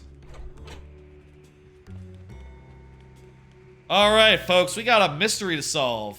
Let's go solve it. Let's interview the suspect. Nothing to say. I hope no one goes into the VIP area and accidentally steps on my contact lens. Oh, hey, we can now go into the VIP area. Oh, those picnics can't tell me what to do. I bet they committed the murder and are destroying all the evidence. Yeah, there's a lot of characters in the Rivals of Aether workshop. Very fun to mess around with them. Some of them are very, very good, too. Alright, we're doing stealth stuff, like in the last level. It's really good. It even has badges you have to earn points for and pawns for and buy. Oh right, yeah, right. Similar to Shovel Knight. Similar to Shovel Knight's mechanic.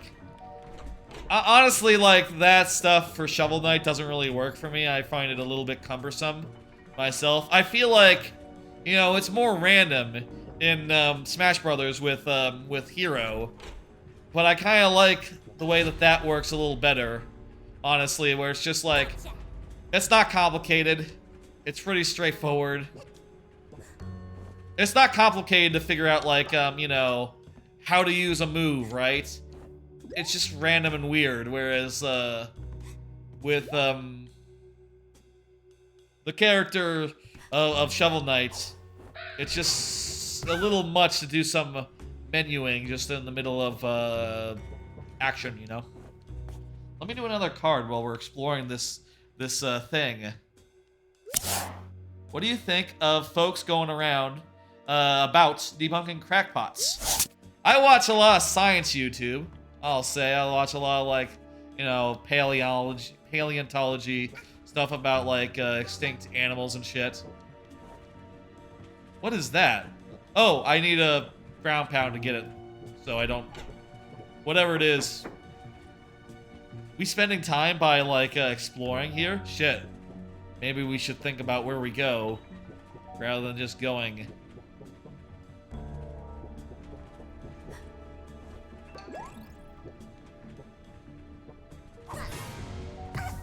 Oh, I thought I could get him to look away from the door. Shit.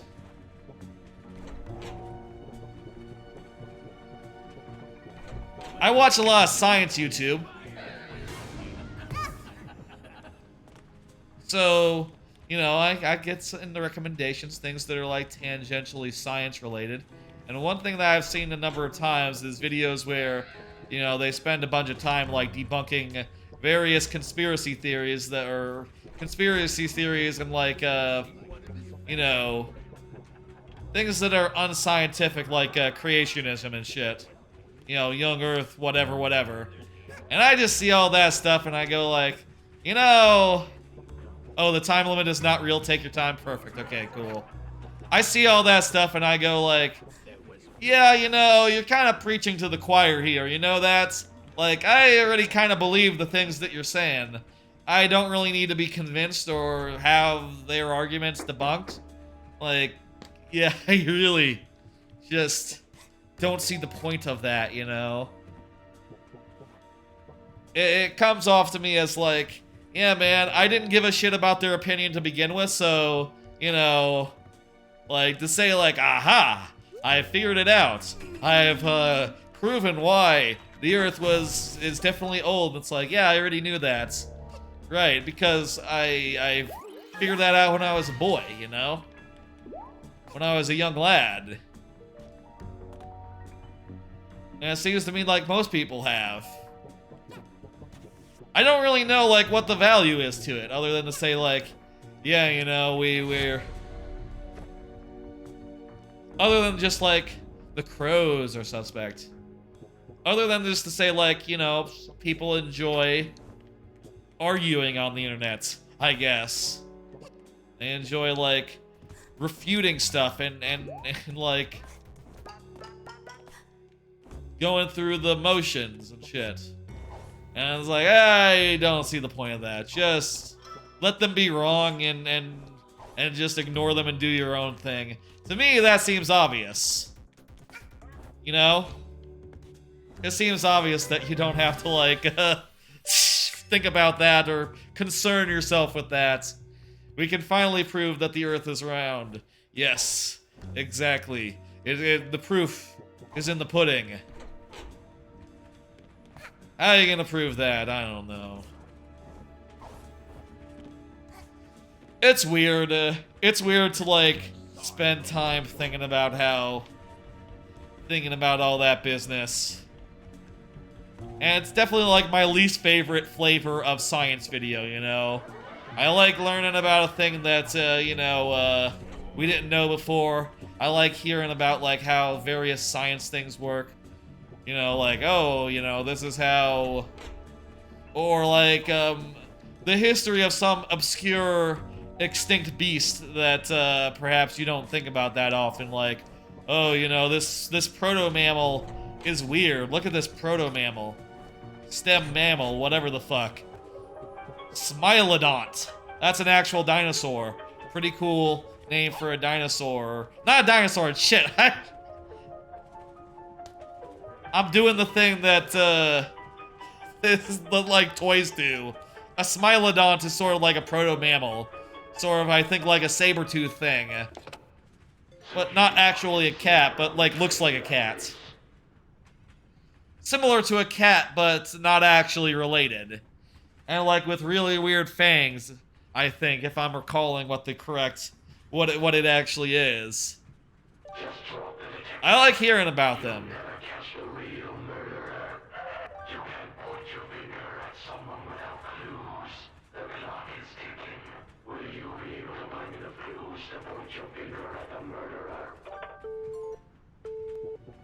We're gonna do like a, what's the guy in Knives Out and Glass Onion? A Knives Out story. What's the guy, Benoit Blanc? Benoit Blanc? We're gonna do that. That's how this is all gonna end. With a Benoit Blanc style, twist. Oops. Well, I'm glad it spawned us here and not like at the front of the train.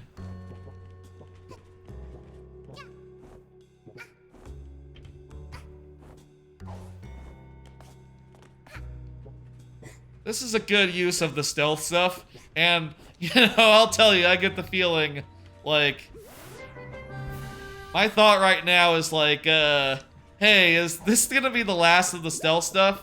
I feel like it might be, and that probably would be for the best, you know? That'd probably be a good thing if, like, this was the final showing for this, like, stealth gameplay.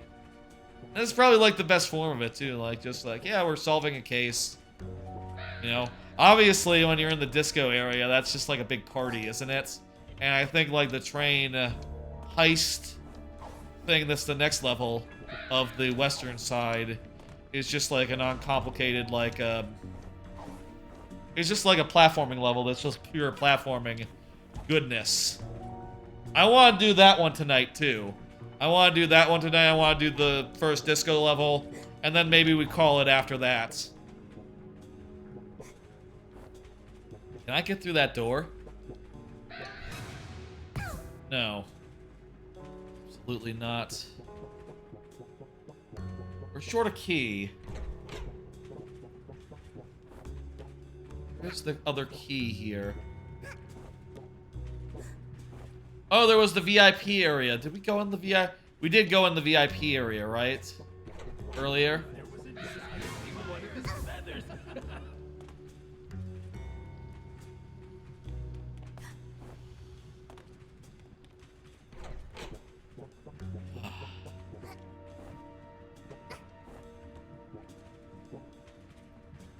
There's a bit of stealth DLC, stealth in the DLC harder content, but not any in the base game. Oh, that makes sense. Yeah, I can see that for, like, the ship level. Might remember such a thing. Oh, here we go. Here's where the other key is. This guy is gonna not turn around. Good. I'm happy he didn't turn around. Let me do another card. Which do y'all prefer, sofas or armchairs or gamer chairs, alternatively? I have been thinking about this just insofar as, like, recently, like maybe a couple months ago. Streamer I like a lot, Dan Reichert. Talked about him before on this channel. But he switched from a love seat for his stream setup to a lazy boy. Personally, I like having two seats, though. You know, having like a love chair, like a sofa, like a couch. I don't really know why, honestly, because, like, yeah, I am just one person. I don't need two seats, you know. But something about a sofa just makes sense to me, you know, in a way that a single chair does not. When I go and hang out with my folks, I take a seat on the couch, you know. There's like a couch and two armchairs, and I get an armchair. My dad, or I get not an armchair. Jeez, what is going on here? I get I take the left seat on the couch. when I'm over with my folks. My dad takes the right seat, and my mom sits on a armchair. And that is about right. And maybe an animal will sit between us. You know, between me and my dad. That is nice when a dog comes and hangs out and sits with, you know. The cats apparently also sit, but not like between us. They sit on my dad when they hang out. When I go over to their place for dinner and like a television show or something. Or like a movie, you know.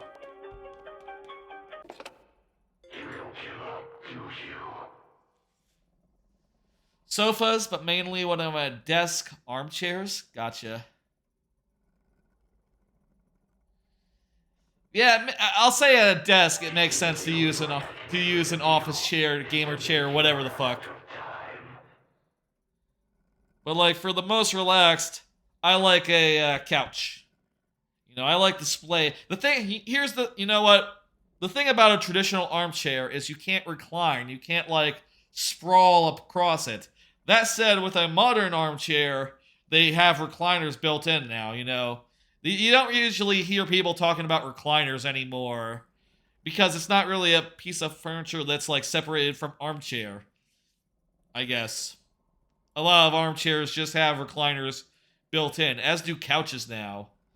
Jeez. I'm just realizing that, like, God, like, 20 years ago, you didn't see couches that had recliners built in.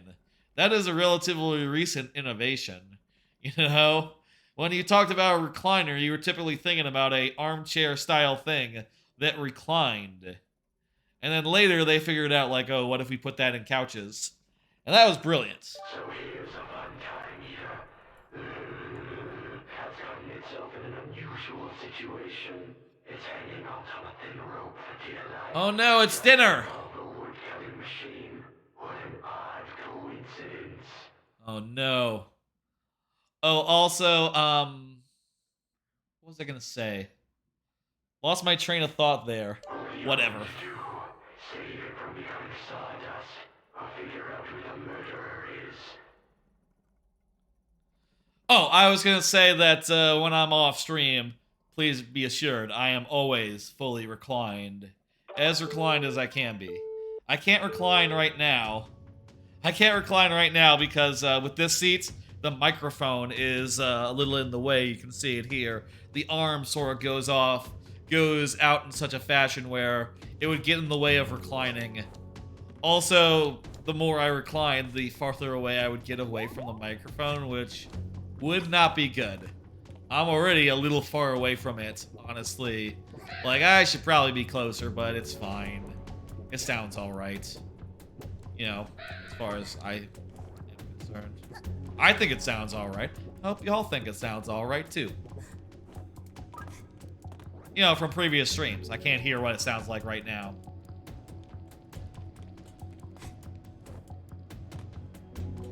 If he's dinner, what are we having for lunch? I'll tell you, like, I had a sandwich for lunch. And then, like, right after I had some dinner as well. What are we doing? Oh, yeah. Switch. Yay! Dinner is saved. God, now I feel hungry. I did have some dinner and some lunch today. You know, it's Memorial Day. I slept in. And, you know, didn't... Thank you, kind human, for saving me. I found his clue on the murderer. Hope it helps you. Thank you. How many evidence is that? Gotcha. Portabella is now available. Oh no. Portabella is actually a good name for a lady, come to think of it, because it sort of sounds like Bella from like Twilight and shit, but with Porta in front of it.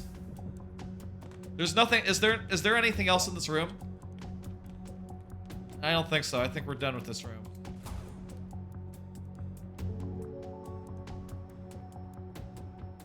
That like a guide to like where the stuff is if we wanted to like... Oh, you know what? There's several rooms off this room. Betcha each one of these has a piece of evidence. That's fun. Like, this guy, they put the same piece here from earlier in the level. So you know how it works because you saw it earlier. But now it's in a weird place in the engine room. Oof. Kind of hard to see what's going on from, I don't have the ice. Can I up? I have enough to stitch a hat. Can I stitch up ice? Ooh. It's ice time, yeah. That's the only optional room if you're playing intended. Gotcha. That's a good thing. That's a good ground pound. Yeah, I had like 3 extra, so, you know, I could have maybe done that earlier. Perhaps when we saw the optional thing that was hidden behind an ice thing, we could have maybe pulled it out. Whatever. Hey, how about another card? I think I have a few of these left. What's online dating like nowadays? Oh shit, wow, okay. Well, my hotkey for doing cards apparently is the same hotkey that freezes and unfreezes. I guess that's what's going on in like the default mapping.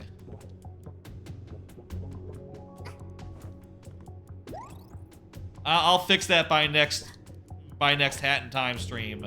I'll set it up where it doesn't actually conflict with anything or do anything weird. Now that I got a stream deck, I need to rework a lot of stuff, you know? This is where I came.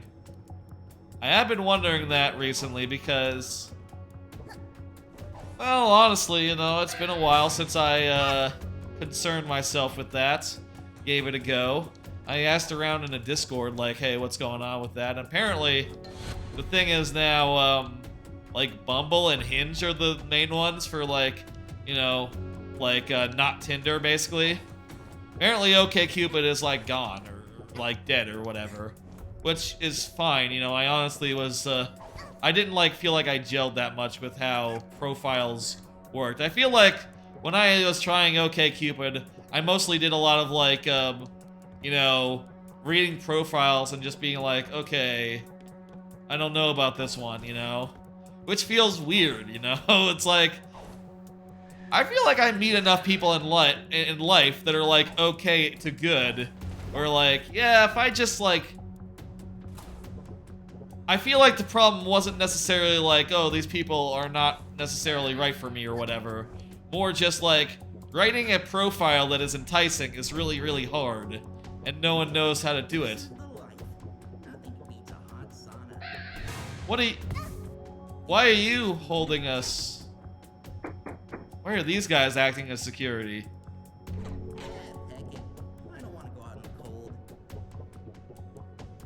I don't know why these guys are enforcing the law. But whatever. Whoops. Anyway, definitely starting to look at that shit and go like, yeah, I should probably give that another shot. That'd be fun. And, you know, honestly, the thing about, like, romance and, like, being in a relationship and such, I feel like the thing is, for me, it's just, like, maybe I'm just a little bit, like, you know, I've seen that my sister, she's found, you know, someone that she loves and is in a solid relationship with, and now they have a house. And now they have, like, you know, 2 incomes. And I look at that and go, God damn it. Oh, fuck. Oh, God. You know, it's not just, you know, the intimate stuff that you get as a perk of being in a long-term relation. But, you know, shit. There's also, like, all sorts of financial benefits that make everything nice and easy. Maybe that's something that you realize as you get older, you know? You know much about the reason why they do security as much as, you know, if the conductor is a bird? Nothing at all? Gotcha. The victim? Oh, I like the victim. I don't want to blame the victim. That's the fun answer here. We should...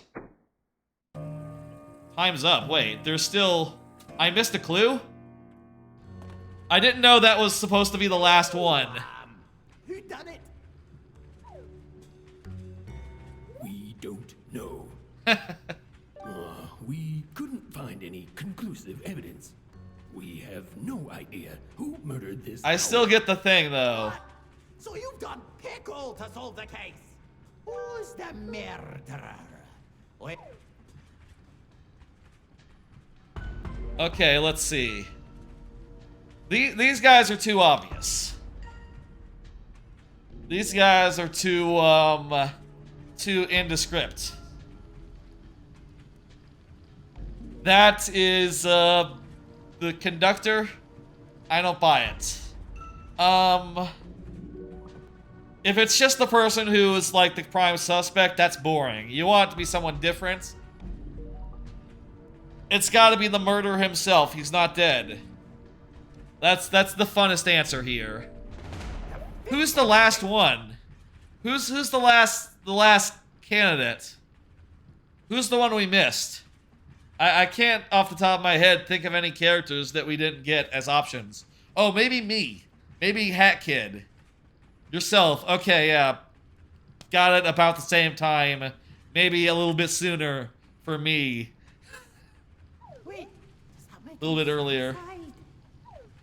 I don't think he's dead. Seen through my charade. Bum bum bum. It was my turn to clean the Owl Express, and I just decided to, fake my death with this rubber knife. But all this trouble isn't worth it. I'll just start cleaning up now. That is a good ass level. Well, thanks for solving the murder, lassie. Not only did you reveal the murderer, you also revealed that the victim was never harmed. And you gave us intense footage for the movie. I also think, romance-wise, you know, I like traveling by myself. I don't mind it.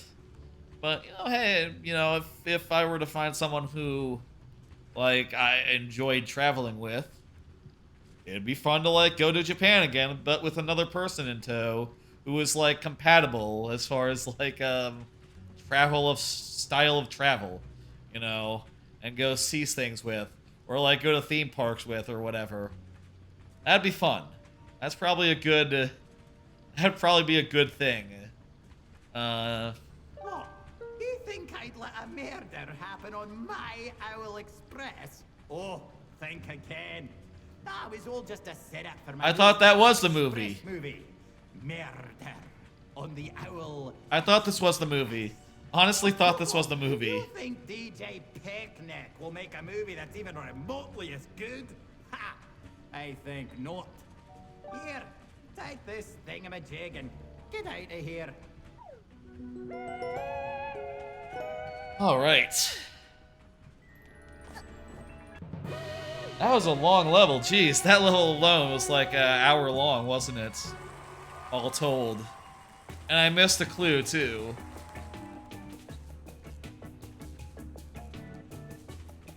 Detective Useless? Oh, no. Crows and owls, the reviews are in. One of those things. 5 of those. We got some pee. Oh, okay, so that adds up to the thing that determines the conflict. About 1 minute 30 seconds if you skip almost the entire level first try. I didn't do that, no. I went very slow. And I was also talking about shit as I went, as I tend to do. Well, this was about a 4-hour stream. About what I was aiming for, honestly. I was planning on doing,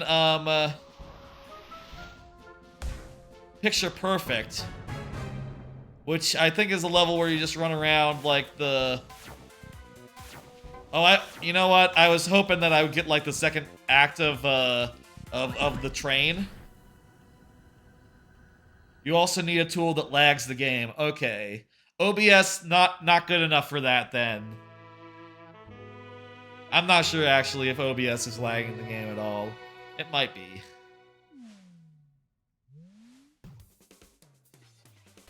Okay, let's do this level, and then I want to do the quick train level.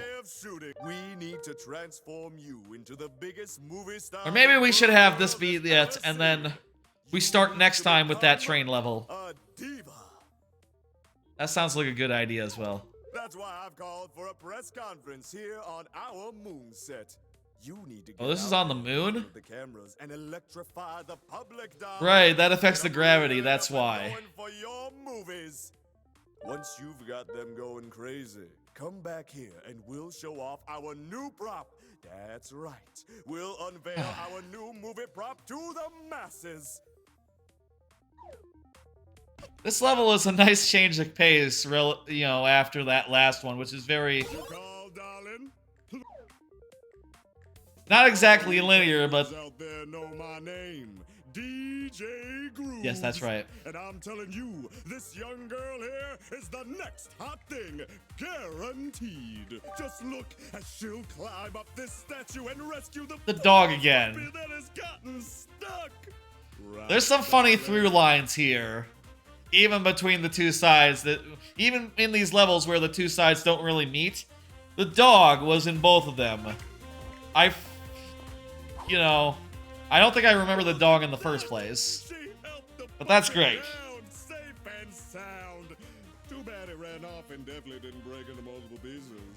This is truly a diva I can get behind. Let it be known that this little girl is all about animals. Make sure you join her fan club. DJ Yeah. Grooves out. Ooh. Anyway, after that last level, whoops. After that last level, which was very, like, linear, you know, sort of like a lot of linear corridors and, like, one-off puzzle rooms, right? This level, conversely, is just a big open space to explore. Almost feels like Tony Hawk, in a way. Is that a comparison you ever heard before? Like a Tony Hawk level, where it's just like, you just go about, do some stuff, whatever order you please. It's all good.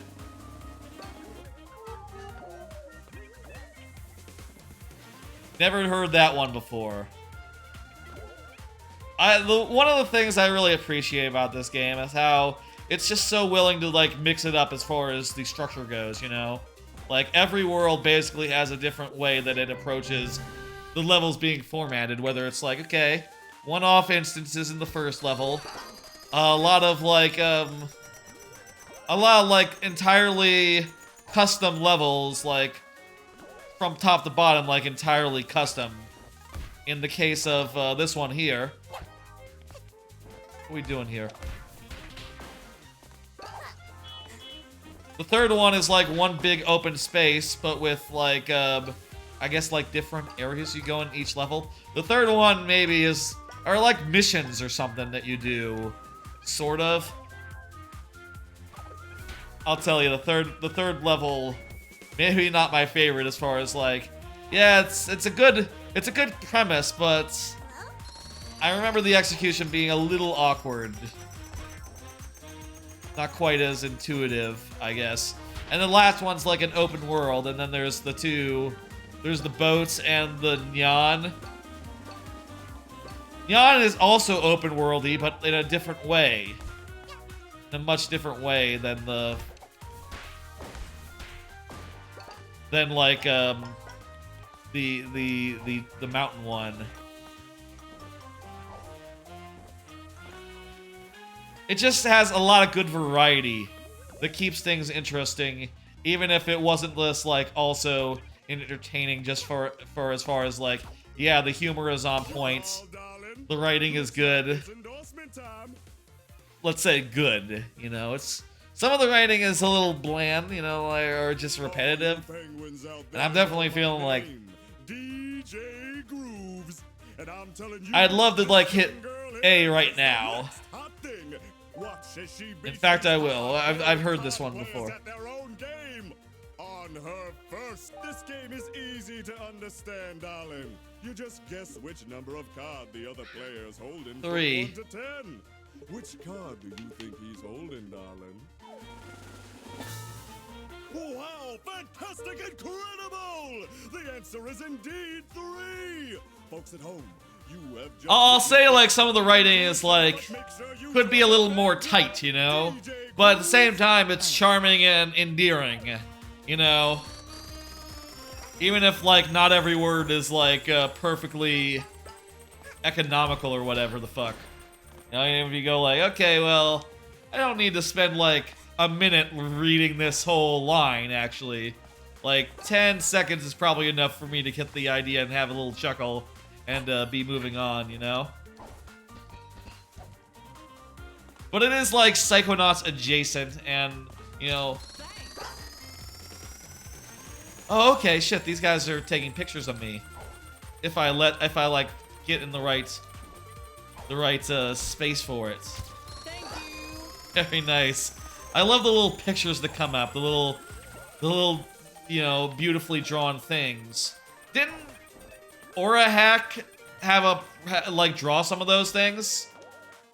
I follow Aura Hack on Twitter, though I haven't used Twitter in like several months, so I'm sort of disconnected from that now. But I followed her on social media for a bit. She's cool. I think... Isn't she also involved in Celeste or something? I think she's involved in Celeste or something. Maybe I'm misremembering.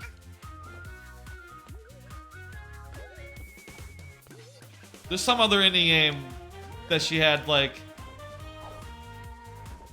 some role in, you know, some art... provided art for or something. Yeah, who remembers? God, I want to ascend so bad. Just wanna ascend.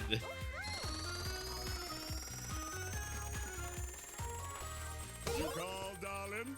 Looks like it's endorsement time.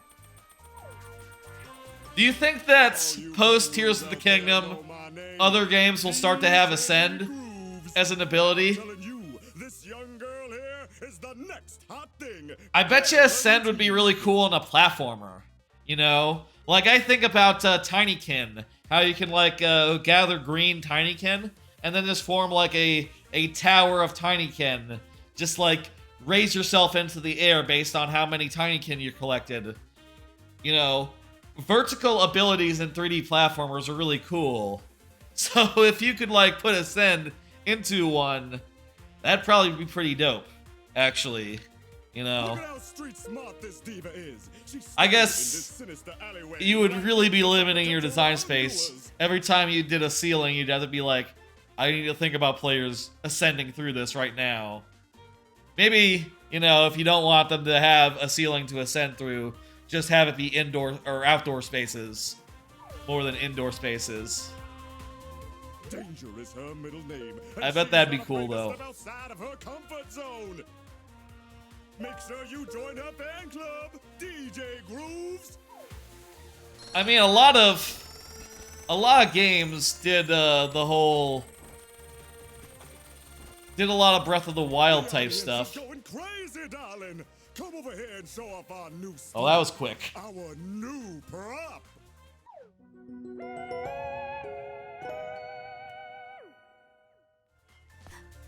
A lot of games did like Breath of the Wild stuff after Breath of the Wild, so... But I guess, actually, come to think of it, none of them did specifically the ice thing. Cryosis. Like, making icicles out of water bodies. No one just took that idea wholesale. So maybe we won't see Ascend again, and it'll just be like a cool idea for this one game that's, you know, never comes back. That's a quick level right there. I think the last one was like 30 minutes. This one's more like 10, 5. More like 5.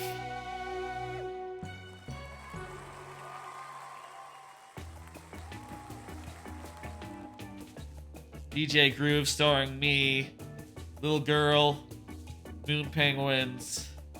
She has a million names, doesn't she, Hat Girl? Million names through this game, I guess.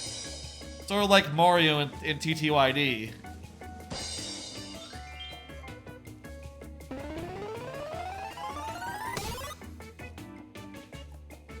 The penguin is just ahead. Maybe if we had gotten that last piece of evidence, the owl would be, or whatever he is. I think he's an owl.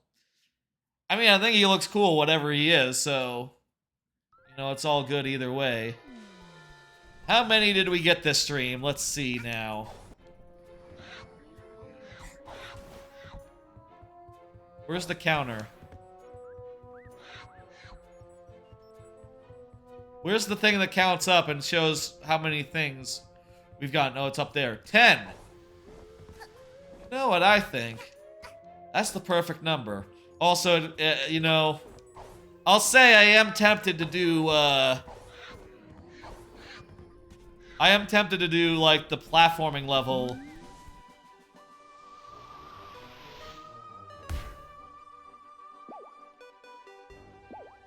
Let me see, is this the one I'm thinking of? I say I'm tempted.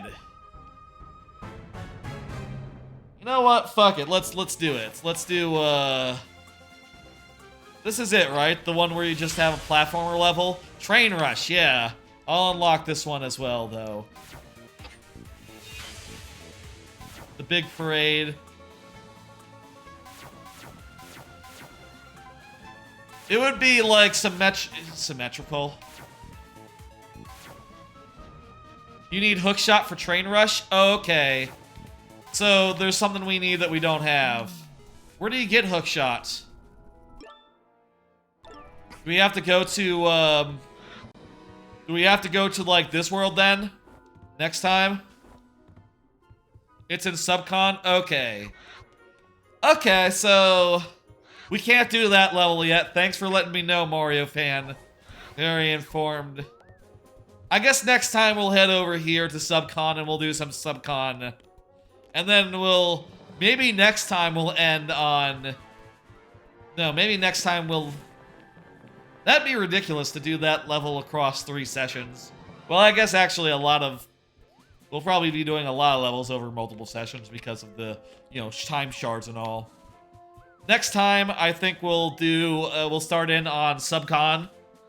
Making a deal with the devil or whatever the fuck this one's about. It might be barely possible if you didn't start the level to begin, if you didn't need to start the level to begin with. Right, so it gates you, basically. Okay, so next time we'll start with this, and then we'll maybe go over the train, maybe as like a closer. And like the parade as well. Should try to do, like, one of each time I do, you know, that world. That part. Let me go ahead. And wrap up here. Let me go ahead and see what's going on right now on Twitch. Who else is streaming? Oh, there's GDQ, and they're doing the whole, like, stompy feety thing. Yeah, but this is a small raid, though. Let me see who else is streaming, who I might want to raid.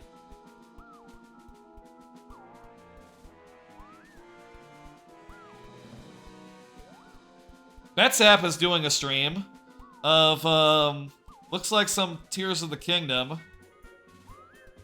Hopefully... Oh, no, wait. Oh, yeah, that definitely is Tears of the Kingdom.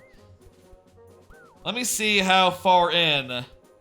Looks like some shrine that I don't know. How about we go over to Betsap? Betsap is cool. Betsap was a guest on the stream like a month ago. Betsap is cool. I'm gonna send you over there. Let me pull up the schedule and talk about what's to come. I will be back on Thursday around 8 p.m. Central. That's the variety night, so multiple things happen. You know, depends on what I want to do.